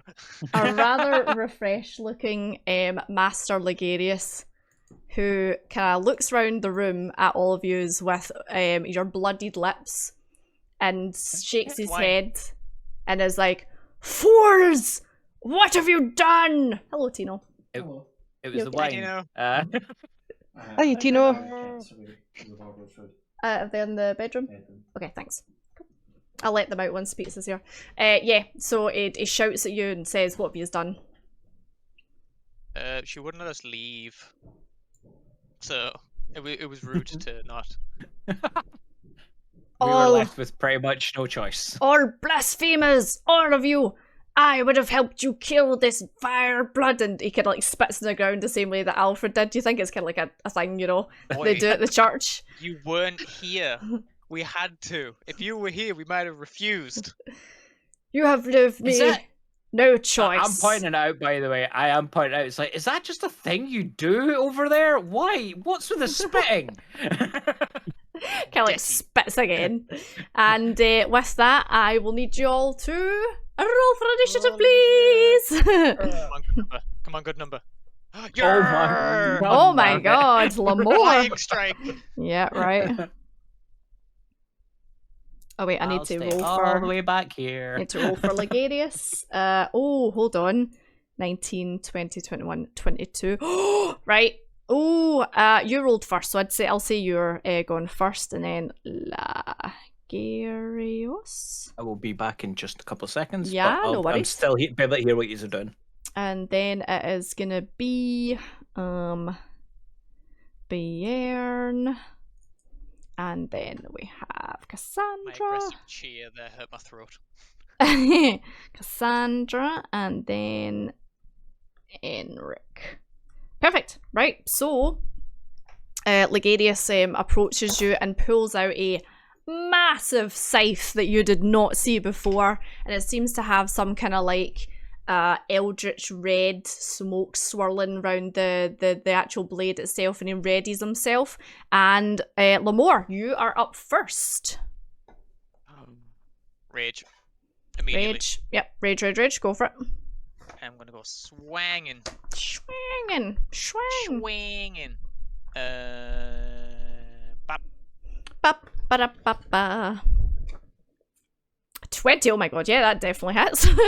So, I'm gonna take a note of the HP, because he has more HP, so I'll need to keep a little note of the damage. Cool, so you take another... Hey, Elfith, welcome in. You taking another swang? Yes, I am. Hold on, I'm just having a look at something. Yeah, no worries. Yep. And then we're gonna take another swang. Mm-hmm. Swang that thing. 11. An 11, Oh, unfortunately. that one's not as good. Yeah, that misses. Can I use my my Vileblood thing? Yeah, if you want to. So as it swings and misses, you kind of like give your arm like a pump, and you feel the brand like ignite essentially, and it like gives you a little boost of power. A 14 unfortunately misses as well. Can I just keep doing it? No. You do have an extra attack though, if you want to do an extra attack. I don't. I only have 2 attacks. It's the Berserker Barbarian that goes through. Right, a Path of the Berserker. Okay, no worries. Any bonus actions you want to do? None that I can really do at the moment, no. That also, is he does have the Ancestral Protectors going after him now, though, so he can only attack me unless it's at disadvantage. Okay, so it can only attack you, but others get it gets disadvantage on others. Yes. How long does that last? Until my next turn. Until the next turn. Okay, that's fine. Rush Right, him! so Ligarius is next, so he's going to take a swing at you, and this isn't a disadvantage? No, it's not. It's not. Okay, so let's see, Ligarius, so it's a plus, let's see, what's that to hit? So 16 plus 4, 20? Yeah, that hits. That definitely hits, okay. So he's going to take his scythe, and he's going to take a big swing at you, and that is going to be 6, 7, 8, 9, 10 points of slashing damage. Yep. Oh, you also take 1d6 cold damage as the blade slices across you. Oh my god, 6. You take 6 points of cold damage as well as this like eldritch frost slashes across your chest and kind of like almost freezes as it comes out you as the blood clots essentially across your chest. Yep. Does he want to do anything else? Is that half because of rage, or is that the other type of right? Cool. Yes, that's half. Is the ice halved as well? I just checked. Mhm. It says that you have resistance to all damage except psychic. Oh, that's perfect then. Yeah, so you get half and half. Just keep a wee note of that. Yep. He is gonna. So hold on. How close are you guys? Yeah. 60 feet. Okay, so I need basically all of yous to do a Constitution saving throw for me, please. The DC is 14. Damn it! Damn. Oh my god. Oh, okay, so We're all just heaving. Yeah, pretty much. So he kind of opens up his hand, and this blast of cold air throws out of it, and it swirls round and like starts hitting yous all. It's kind of like a mini frost tornado, essentially. And let's see, D8. So these are all gonna take 9 points of frost damage, apart from you'll take the half damage, so 4 points frost damage. Yep. Cool. And Awesome. that's him. That's his turn. So that's Pure raging. Ligarius. So we're on to Bjorn. It's your turn. Yeah. I will start off with a rage. Rage. Perfect. And then I will run up and throw my axe about. Go for it. 13 misses, unfortunately. 22 definitely hits. Yep. Bring the thunder. 12. And then Oh my god, yeah. And a Nice. little 10. Nice, Perfect. Pog. So the first one misses, but you just use the momentum as it swings round to smack him one way and then just smack him another by way. the way, Yeah? You could use your Vilebloods Yeah. thing to. I drank the blood, Mhm. so If you I want mean, to why not? if you want to retry the 13, go for it. Oh, that Never mind. unfortunately, yeah, that misses as This well. Sigil's useless, woman. she's just like sitting there ignoring you. She's just letting you do all the hard work. Perfect. Right, so that is Bjorn. Cassandra, it is your turn. I am gonna rush up to him, Mm-hmm. Ah. and I'm gonna use my rapier Uh-huh. Go for it. to do the little pokey poke. Poke poke. Pokey, pokey, poke. Do the poke poke. Take a twist. And I've got my offhand attack as well, is that right? You do, yep. So you've got your rapier and your dagger. So that's for the Woo! rapier. 23 definitely hits, yep. Perfect. And then And your then offhand. Oh my god, yeah. Mhm. So you kind of like, you slide across the ice that's formed on the ground, like on your knees, and you take out your rapier and slash it up the way, and then with the momentum you turn around and slash across these ankles with the dagger as well. That was fancy. So I've like hamstringed him, or tried to hamstring him. Pretty much. And you see when you cut, the blood like runs out but then immediately freezes. So something's not quite right. He's maybe been out in the cold too long. Any bonus actions you want to do? No, I think that's me. Cool. Right, that is fine. Cassandra, Ernick, it is you. I am going to loose arrows at him. Just using the bow. I'm just going to go for it. ham with the bow. Pew, pew, pew. That is a miss. That is a miss. So the first one, you kind of like panic and it shook over his head. The second one, though, is a bullseye. Right on the mark. And I guess as a bonus action, is that a separate thing? Hunter's Mark? No, Hunter's Mark is a bonus action, so... Oh god, how does Hunter's Mark work out? Thank you! Thank you. I was literally about to click it. So it is concentration, so if you cast another spell, Hunter's Mark will come off. Yeah. Choose a creature you can see within range, a mark, to the spell ends. You deal an additional 1d6 damage, so roll that for me. To target when you hit with a weapon attack, and you have advantage on a wisdom per... Okay, so you have advantage on wisdom throws, or sorry, wisdom checks. Also, is he human? Because I think he's my preferred, he's my favoured enemy. Yeah, humanoid, yeah, he's humanoid. So, what does that do? It didn't tell me anything. Okay, so, he's just my favorite enemy. So it means you know like things like weaknesses and stuff like that. Okay, that's fine. You have to do like a check for it, but you get advantage on it. Oh well, there you go. It's an extra 1 damage on that one hit. Listen, every little helps. Spell DC. So this isn't like a... Do I need to make a saving throw for this, or does it just go on? I think it's a concentration thing until... Yeah, so it just goes on. Cool, that's fine then. Unless at higher levels, when you use spell slot 3 or 4, you can maintain concentration for up to 8 hours. Okay. Mm-hmm. So up to an hour, the other side of the room. Yeah, just stare at him. Like, you're gonna die. That is fine. Cool. So we are back to the top of the round, and Lamore, it is you. Hell yeah. Hell yeah. Bring the thunder, my friend. Bring the thunder. Bap. Bap. Ba-da-ba-ba-ba. 22 hits. Yay. And a 16. Let's see. Oh my god, you are just rolling in big numbers. Yeah. Excellent. He's a wrecking machine. Mm-hmm. So you've just seen your friend like pop 2 arrows in him, and then you give him another smack. What is it? What is it, Keith-san? I just realised that I have extra attack, and then because Ranger 5th class, I get also 2 attacks per attack. But it's fine. Yeah. Next round. round. So I could do 4. I could do 4 attacks, but it's fine. Cool. Remember that for next round. Yep. 30 total damage. 30. Perfect. Lamore, you want to do anything else? I don't think there is anything else I can do. I don't really have any bonus actions. Barbarian. Can I just like wave the healing church symbol at him? Yeah. And he's like, oh, god damn it. Cool. So it is actually Legarius's turn now. What are we going to do?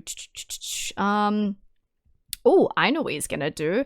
He is going to levitate up into the air around about... well, I don't suppose the room's very, very large, but he's gonna go up to the roof, essentially, and levitate above you all. And let me think. So he's done that, so I can't do that one again. Radius... Okay, can yous all make a dexterity saving throw for me, please? 17. Sorry, what was that? Dex saving throw. Dex save. Yeah. Okay. With advantage, right? With danger. Yeah. Yeah. Would it be with advantage because he's technically attacking someone who isn't me? It's just a danger sense. How does danger sense work for advantage? You have advantage on dexterity saving throw against effects that you can see. Cool. Oh. Yeah, so saving throw against effects that you can see. Yeah, so that would work, yeah. Oh wait. Oh, no shit. My other one was 17. Cool. So Lamore, Lamore, you'll take half damage. Oh, that was worse anyway. Is that halved again because rage? Yeah, it probably will be. Yeah. So you'll take half damage. Keto-san, you'll take half damage. Eileen, oh my god, I'm using my character's name for you. Oh, Cassandra, you'll basically all take half damage, but Viper and Pog, you guys will take half damage again, okay? So this is yeah. Oh no, it's okay. My brain's getting mixed up. It's fine. No, you're fine. So this is bludgeoning damage and frost damage. So, oh shit, I'm dropping these all. So that is 10, 17, 18, 19, 20, 21, 23, 24. So 24 halved is 12. 12. Yep, so, and then you guys will take 6 from the half again. What a coincidence that he attacked someone within 5 feet of me. So he's not within 5 feet. He's like maybe about 20 foot up in the air now. When a creature within 5 feet. Oh, never mind. Yeah, he's levitating above you essentially. Never mind. It's fine. I misread that. I thought it was because he was attacking someone who was next to me. What was that, Boogie? Sorry. Would I be able to use my uncanny dodge? You can. That's a reaction, isn't it? Yes. Let me see if I can. So you'll only take half damage. So you'll only take 6 then. Yeah. Perfect. Go for it. So only take 6 damage then. Cool. Perfect. So that's him done that now, and he can't re-choose to do anything else. So that is his turn over. So we're on to Bjorn. It is your turn. Has he landed? No, he's still floating above yous. You can see up his skirt. Oh, hello. So Is he went through Scotsman? No, he's got some undies on. Bruce. I will try to toss the javelin I had with the rope on it. Go for it. Yep. 11 misses. So as you throw it up, some of the remainder of the wind from the frost tornado just puts it a little bit out of course. Oh, that definitely hits though. Holy moly. You kind of like steady yourself and like close one eye and then you just smack him right in goes through the kneecap. Looks pretty sore. Yeah. So, can I now drag him down? You would... So hold on, you've done an attack. I think to drag him down, that would probably be a full like action. So you'd probably have to wait till your next turn to do that. But you have him, like he's held in place now. And I will help. I will help. I will. Yeah, I will use like bonus action to keep a firm grip. Yep, that's fine. On that. Cool. So we are on to Cassandra. I chuck my Molotov cocktail at him. Yeah. Nice. Give me an acrobatics. Oh. Okay, so use your sigil. Use the sigil. Yeah. My blood vial sigil. Go for it. So you can like slip on the ice a little bit, and then you steady yourself. You go to throw it again, and and you slip again on the ice. Is a useless sigil.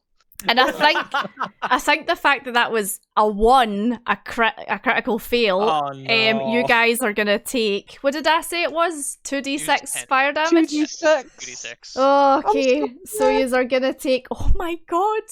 Am I still getting hit by that? I'm a wee bit out of the way. Yous are all getting hit by it, yeah. Damn it. Yous are taking 12 points of fire damage. I roll a 6 and a 6. I'm so sorry. Man, I'm looking rough. Oh, you do. I've only just reached half health. You do have your blood vials, remember? I don't, because I used it on him. Oh, well, someone might be gracious enough to give you theirs. Cool. So I think if you guys are raging, again, it'll be half the damage. So yeah. Yeah, well done.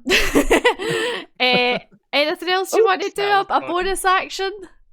No, I'm done. You! Audacity to say well done. I think we've done enough damage. Oh, right, we're on to Enric. What would you like to do?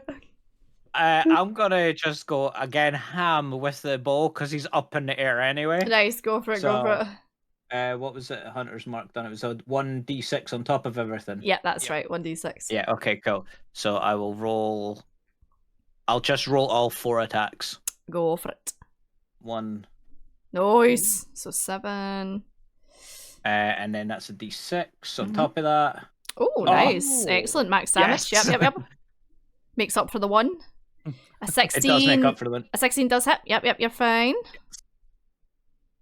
There's another 13 damage. 4. Perfect. I'm taking a note of all this so I can add up. 17 hits. Yep. And oh my god, yes. another 6. Wow. Holy moly. And 1 more, please. What?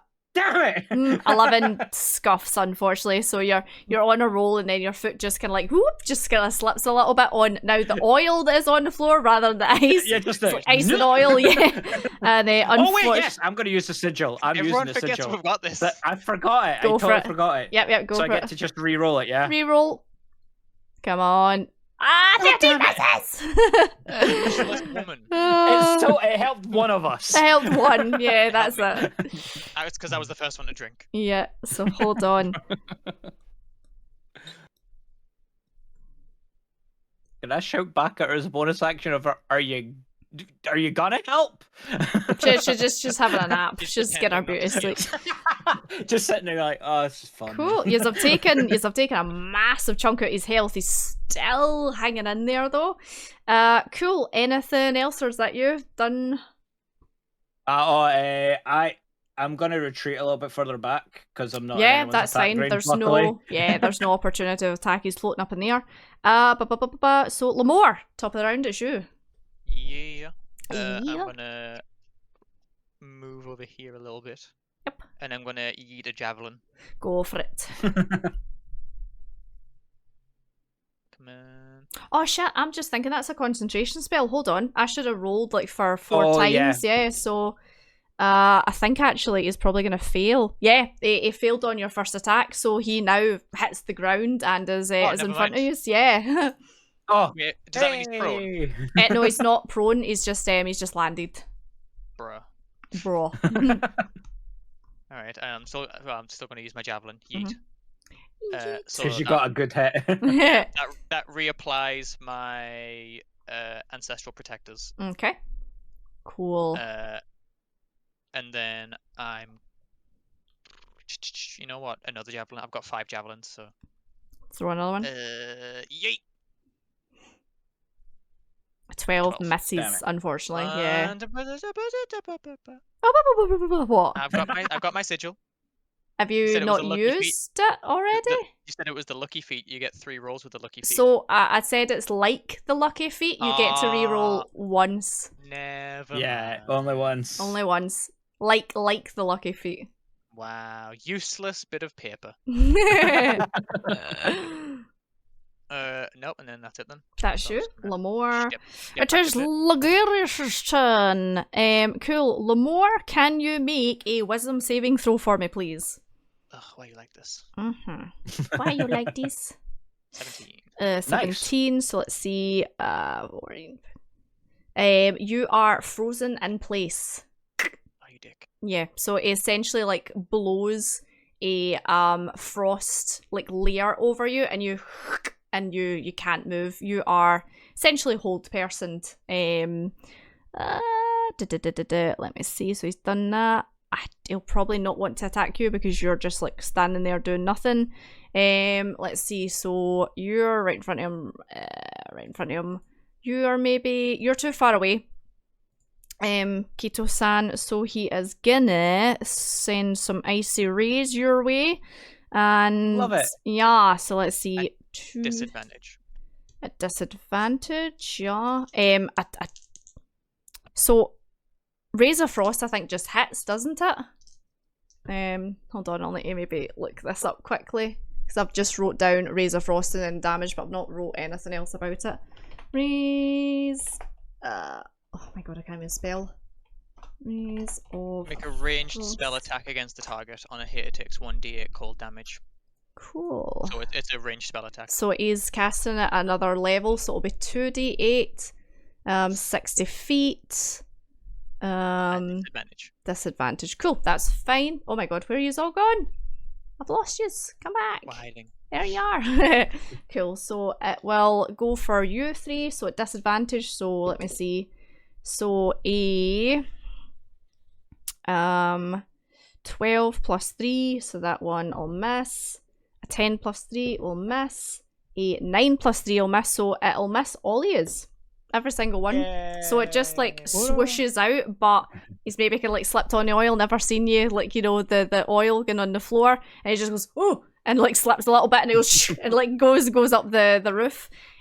Cool, he can't do anything else, so we're on to Bjorn. It is your turn. I will just keep on smacking him with my axe. Yeah, go for it. Smack him, smack him, smack him. 16 hits, yeah. Oh, nice. Nice. Mm-hmm.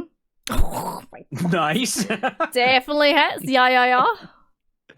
And the last one. Oh, damn. Oh, let's go, Pogs. Wow, so that's what, 24? So hold 24 on. damage. 26. 26. I don't think it matters because Bjorn, Total 26. Oh, Jesus. how do you want to do this? 8. Well done. Just correct, did it? 50. That was 50 damage total. Yep. spinning beheading. Spinning beheading. Oh my god. Nice. 360. Nice. So yeah, you just you use Pure, the like Mortal Kombat finishing move. I spin, so like Shoo. parts flips up in the sky, and then I just pull out my javelin, stand it on the ground, and make a shish kebab out of him. Oh, nice. So yeah, Style points. congratulations, you have just made Master Ligarius Martyr Ligarius. Yay. Nice. Nice. Yes. Get modded, son. Loot. So the queen kind of stands up and gives you a little clap. Yay. Thank you. Finger guns. Oh, I do believe there was a reward at hand for you for killing the heretic. Must say you did it bloody well, if you'll excuse the pun. And she gestures over to a rather large chest, which is up the back here. Terrible pun. That's a good Yo, pun. congrats. Just walk away, shaking my head, being like, damn it. Just right, they pointed over the giant chest, Yeah, did you say? up the back left, yeah, there's a massive chest. Huge, ornate, golden looking chest. Amazing chest ahead. Amazing chest Sorry, ahead, had to make- exactly. Yous goes first. Yous were really keen to get the gold Get gear. the gold. It's free stuff. So you approach it and open it up, and my god, you guys have hit the jackpot. There is gold in here, there's necklaces, there's rings, there's rubies, there's emeralds, there's diamonds, stacked. Any magical items? Roll investigation. I need to stop asking questions. 17? Terrible investigation. Oh, apparently not that terrible investigation. So you are having a rummage through, and the majority of it seems to be like gold and stuff like that. However, Enric, your hand hits something down the bottom, and you pull it out, and it is a rather old looking bone, and you're kind of like, oh, what is this, you know? And you kind of like give it a wee look over, and she's like, oh yes, it's been in there for years. It was the bone of an old hunter, though it seems to hold some kind of magical properties. Just kind of gives you a wee shrug. Wow. And are we allowed to take this? Yes, I have no use for it. Chest. I'm a queen after all. Okay. Just like, okay. How would I inspect it to see what it does? Ooh, you could eat Would I? Eldritch you kinda- Insight, so perception or I insight. don't know, because I'm already at 3 and I'm terrified using my 4th. Go for it. Go on, you know you want to. Fine. What am I doing? Right, what did I do? Perception or roll insight. for- Perception. Perception. Or you are 4 out of 4. So See, I knew it's bad. Damn it. so you take this bone and you kind of hold it up and you're kind of turning it and looking at it, and it's quite weighty, even though it's like, you know, a bone and looks as if it's been in there for quite a while. And you feel a wave of nausea wipe over you, and you kind of like and fall over to your back and black out for a second.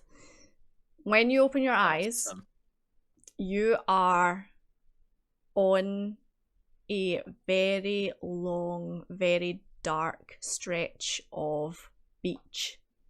You look round and there is sand all around you of a kind of like dark black grey colour, and you can just hear the waves lapping. So you kind of sit yourself up and the nausea kind of washes away over you.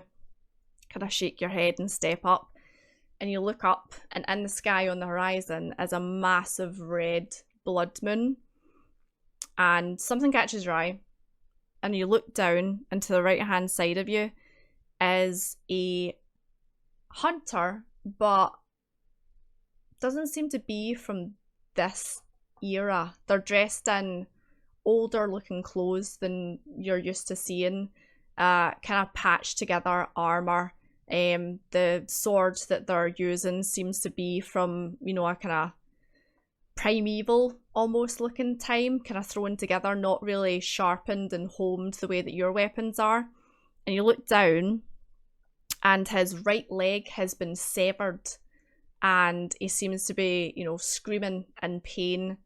And as you then look over towards where the source of the trail of blood came from, it looks as if he's crawled away from something. You see a large, white, almost translucent being drag the leg into the sea and then disappear under the waves. And you come back into the room, but you are coughing up seawater, it seems like. Oh, gross. Yeah, gross. I'm glad I stepped away. So you now have in your possession, if you want to write this down, Sure. the old hunter's bone. The old hunter's bone. And Ba-ba-ba-ba. this, for 1 round of combat, will give you the haste ability. Oh, that's good for me. Mhm. Nice. So for 1 round of combat, you will have the haste ability if you activate the old hunter's bone. Well, at least I learned that. That's good. Oh, Jesus, I keep mistyping it. Okay. So I'm just like kind of coughing up seawater. Mm-hmm. Is there just like weird bits of like, I guess, kind of like Fish.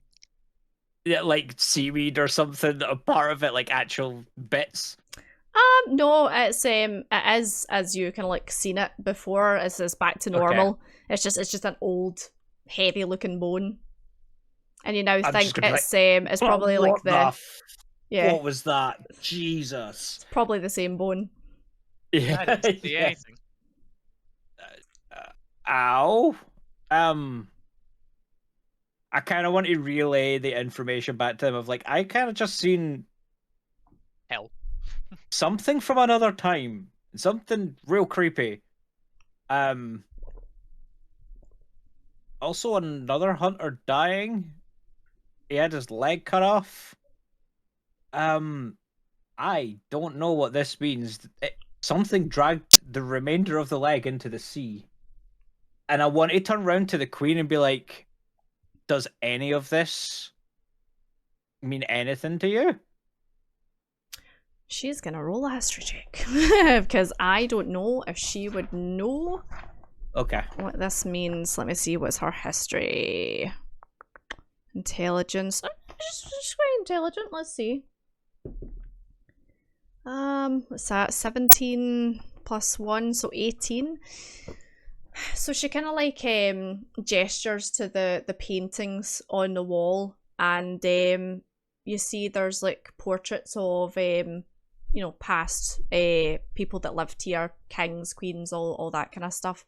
And among these paintings is a painting of a large, almost white, translucent whale, but humanoid looking creature. And she says, yeah? Yeah, I was like, that thing. I'm sure I seen that. Yeah, you only get a glimpse of the top of it, but with the colour of it and the kind of the look of it, kind of makes sense that it's potentially the same thing.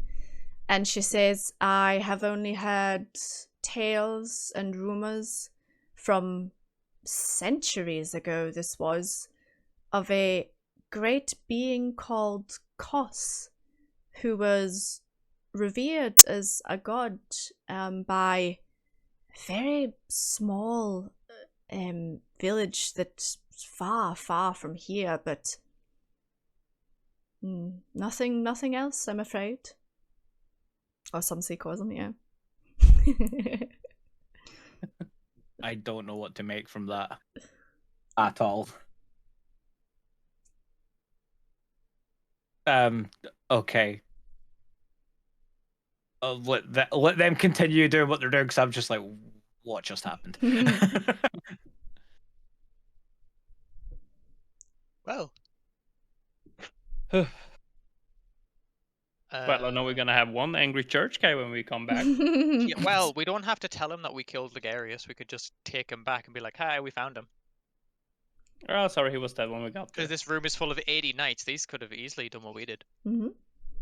I suppose if you are travelling back into Yarnum, then my driver could take you there. He would have to drop you off on the outskirts because, you know, don't think the locals would take kind to him. You can take the heretic body with you if you wish. Don't even need the body, just take the crown. That's enough for a signifier. There's no crown. There is no crown. There's his robe. Yeah. Fancy robe. You gotta strip the poor thing. Okay. Well, no, you don't need the whole body. You just need sign that he's dead. Yeah, the sigil. You can take his sigil, the holy, his personal holy symbols there, which is made of like solid gold. You know, you could take that back. How religious. I like him. It's like, I'll take the sigil. I'm gonna take his clothes. Yeah, that's fine. That seems like a better idea. Seems like a plan. Yep. Cool. So she lets you do whatever you need to do with Ligarius, and she gestures you to go. You go down the stair, and Prudence, not Prudence, sorry. Oh God, Percy. Thank you, Prudence. That's his wife, Prudence and Percy. Prudence is standing there and takes you outside. The headless rider is there with the carriage. I'm gonna wave at him. Still the wine. Yeah. Oh, the wine. Oh, you can have a crate of wine. She gives you a crate of wine to take away with you as well. Yeah. It's not, unfortunately, the bottomless wine, but it is, you know, the blood wine. So you've got a couple of bottles each. And so what do we do for the other 7 hours of the trip? What do we do with the drunken sail? It's gonna take you 8, 9, 10. Yeah, it's probably gonna take you about 10 hours to get back there. So you probably you're looking at an overnight trip, and you then come back to with a long rest. Yeah, long rest. You get dropped I off. have health again. Yeah, you get dropped out the outskirts of Yarnum. You kind of make your way back through Yarnum, having to drag Master Ligarius's body. Or did you take the body? What did you take? Just a sigil. We just took the sigil. Okay, that's that. I was thinking to drag the body. You bring yourselves back into the Healing Church workshop, and Alfred is sitting there. Oh. Quite the thing with his wee cup of tea, just, you know, oh, you're back. Jolly good. Welcome back. Were you successful? Where is he? Where's Master Ligarius? Hey. How y'all doing? Well, he's dead. So good news, you get a promotion. He's dead.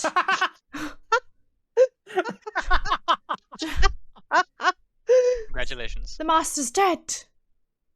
Well, you're the master now. Oh goodness, this is terrible, terrible news. See it as fate. Was it the filthy Vilebloods? He spits at the floor again. Yes, it was yes, it was the Vilebloods. This is because we class as Vilebloods now. I'm gonna drop the holy symbols on the like table next to him. Is this what happened to my brethren as well? Yep, yes, all of them. Oh God, all of them are dead. Am I the only one left? No, it can't be. Don't you have other disciples? I mean, rebuild. They're in training. They're so young, and they don't know how to fight. And I don't know what to do now. And say, none of you want to join the church, do you? And we will call it there.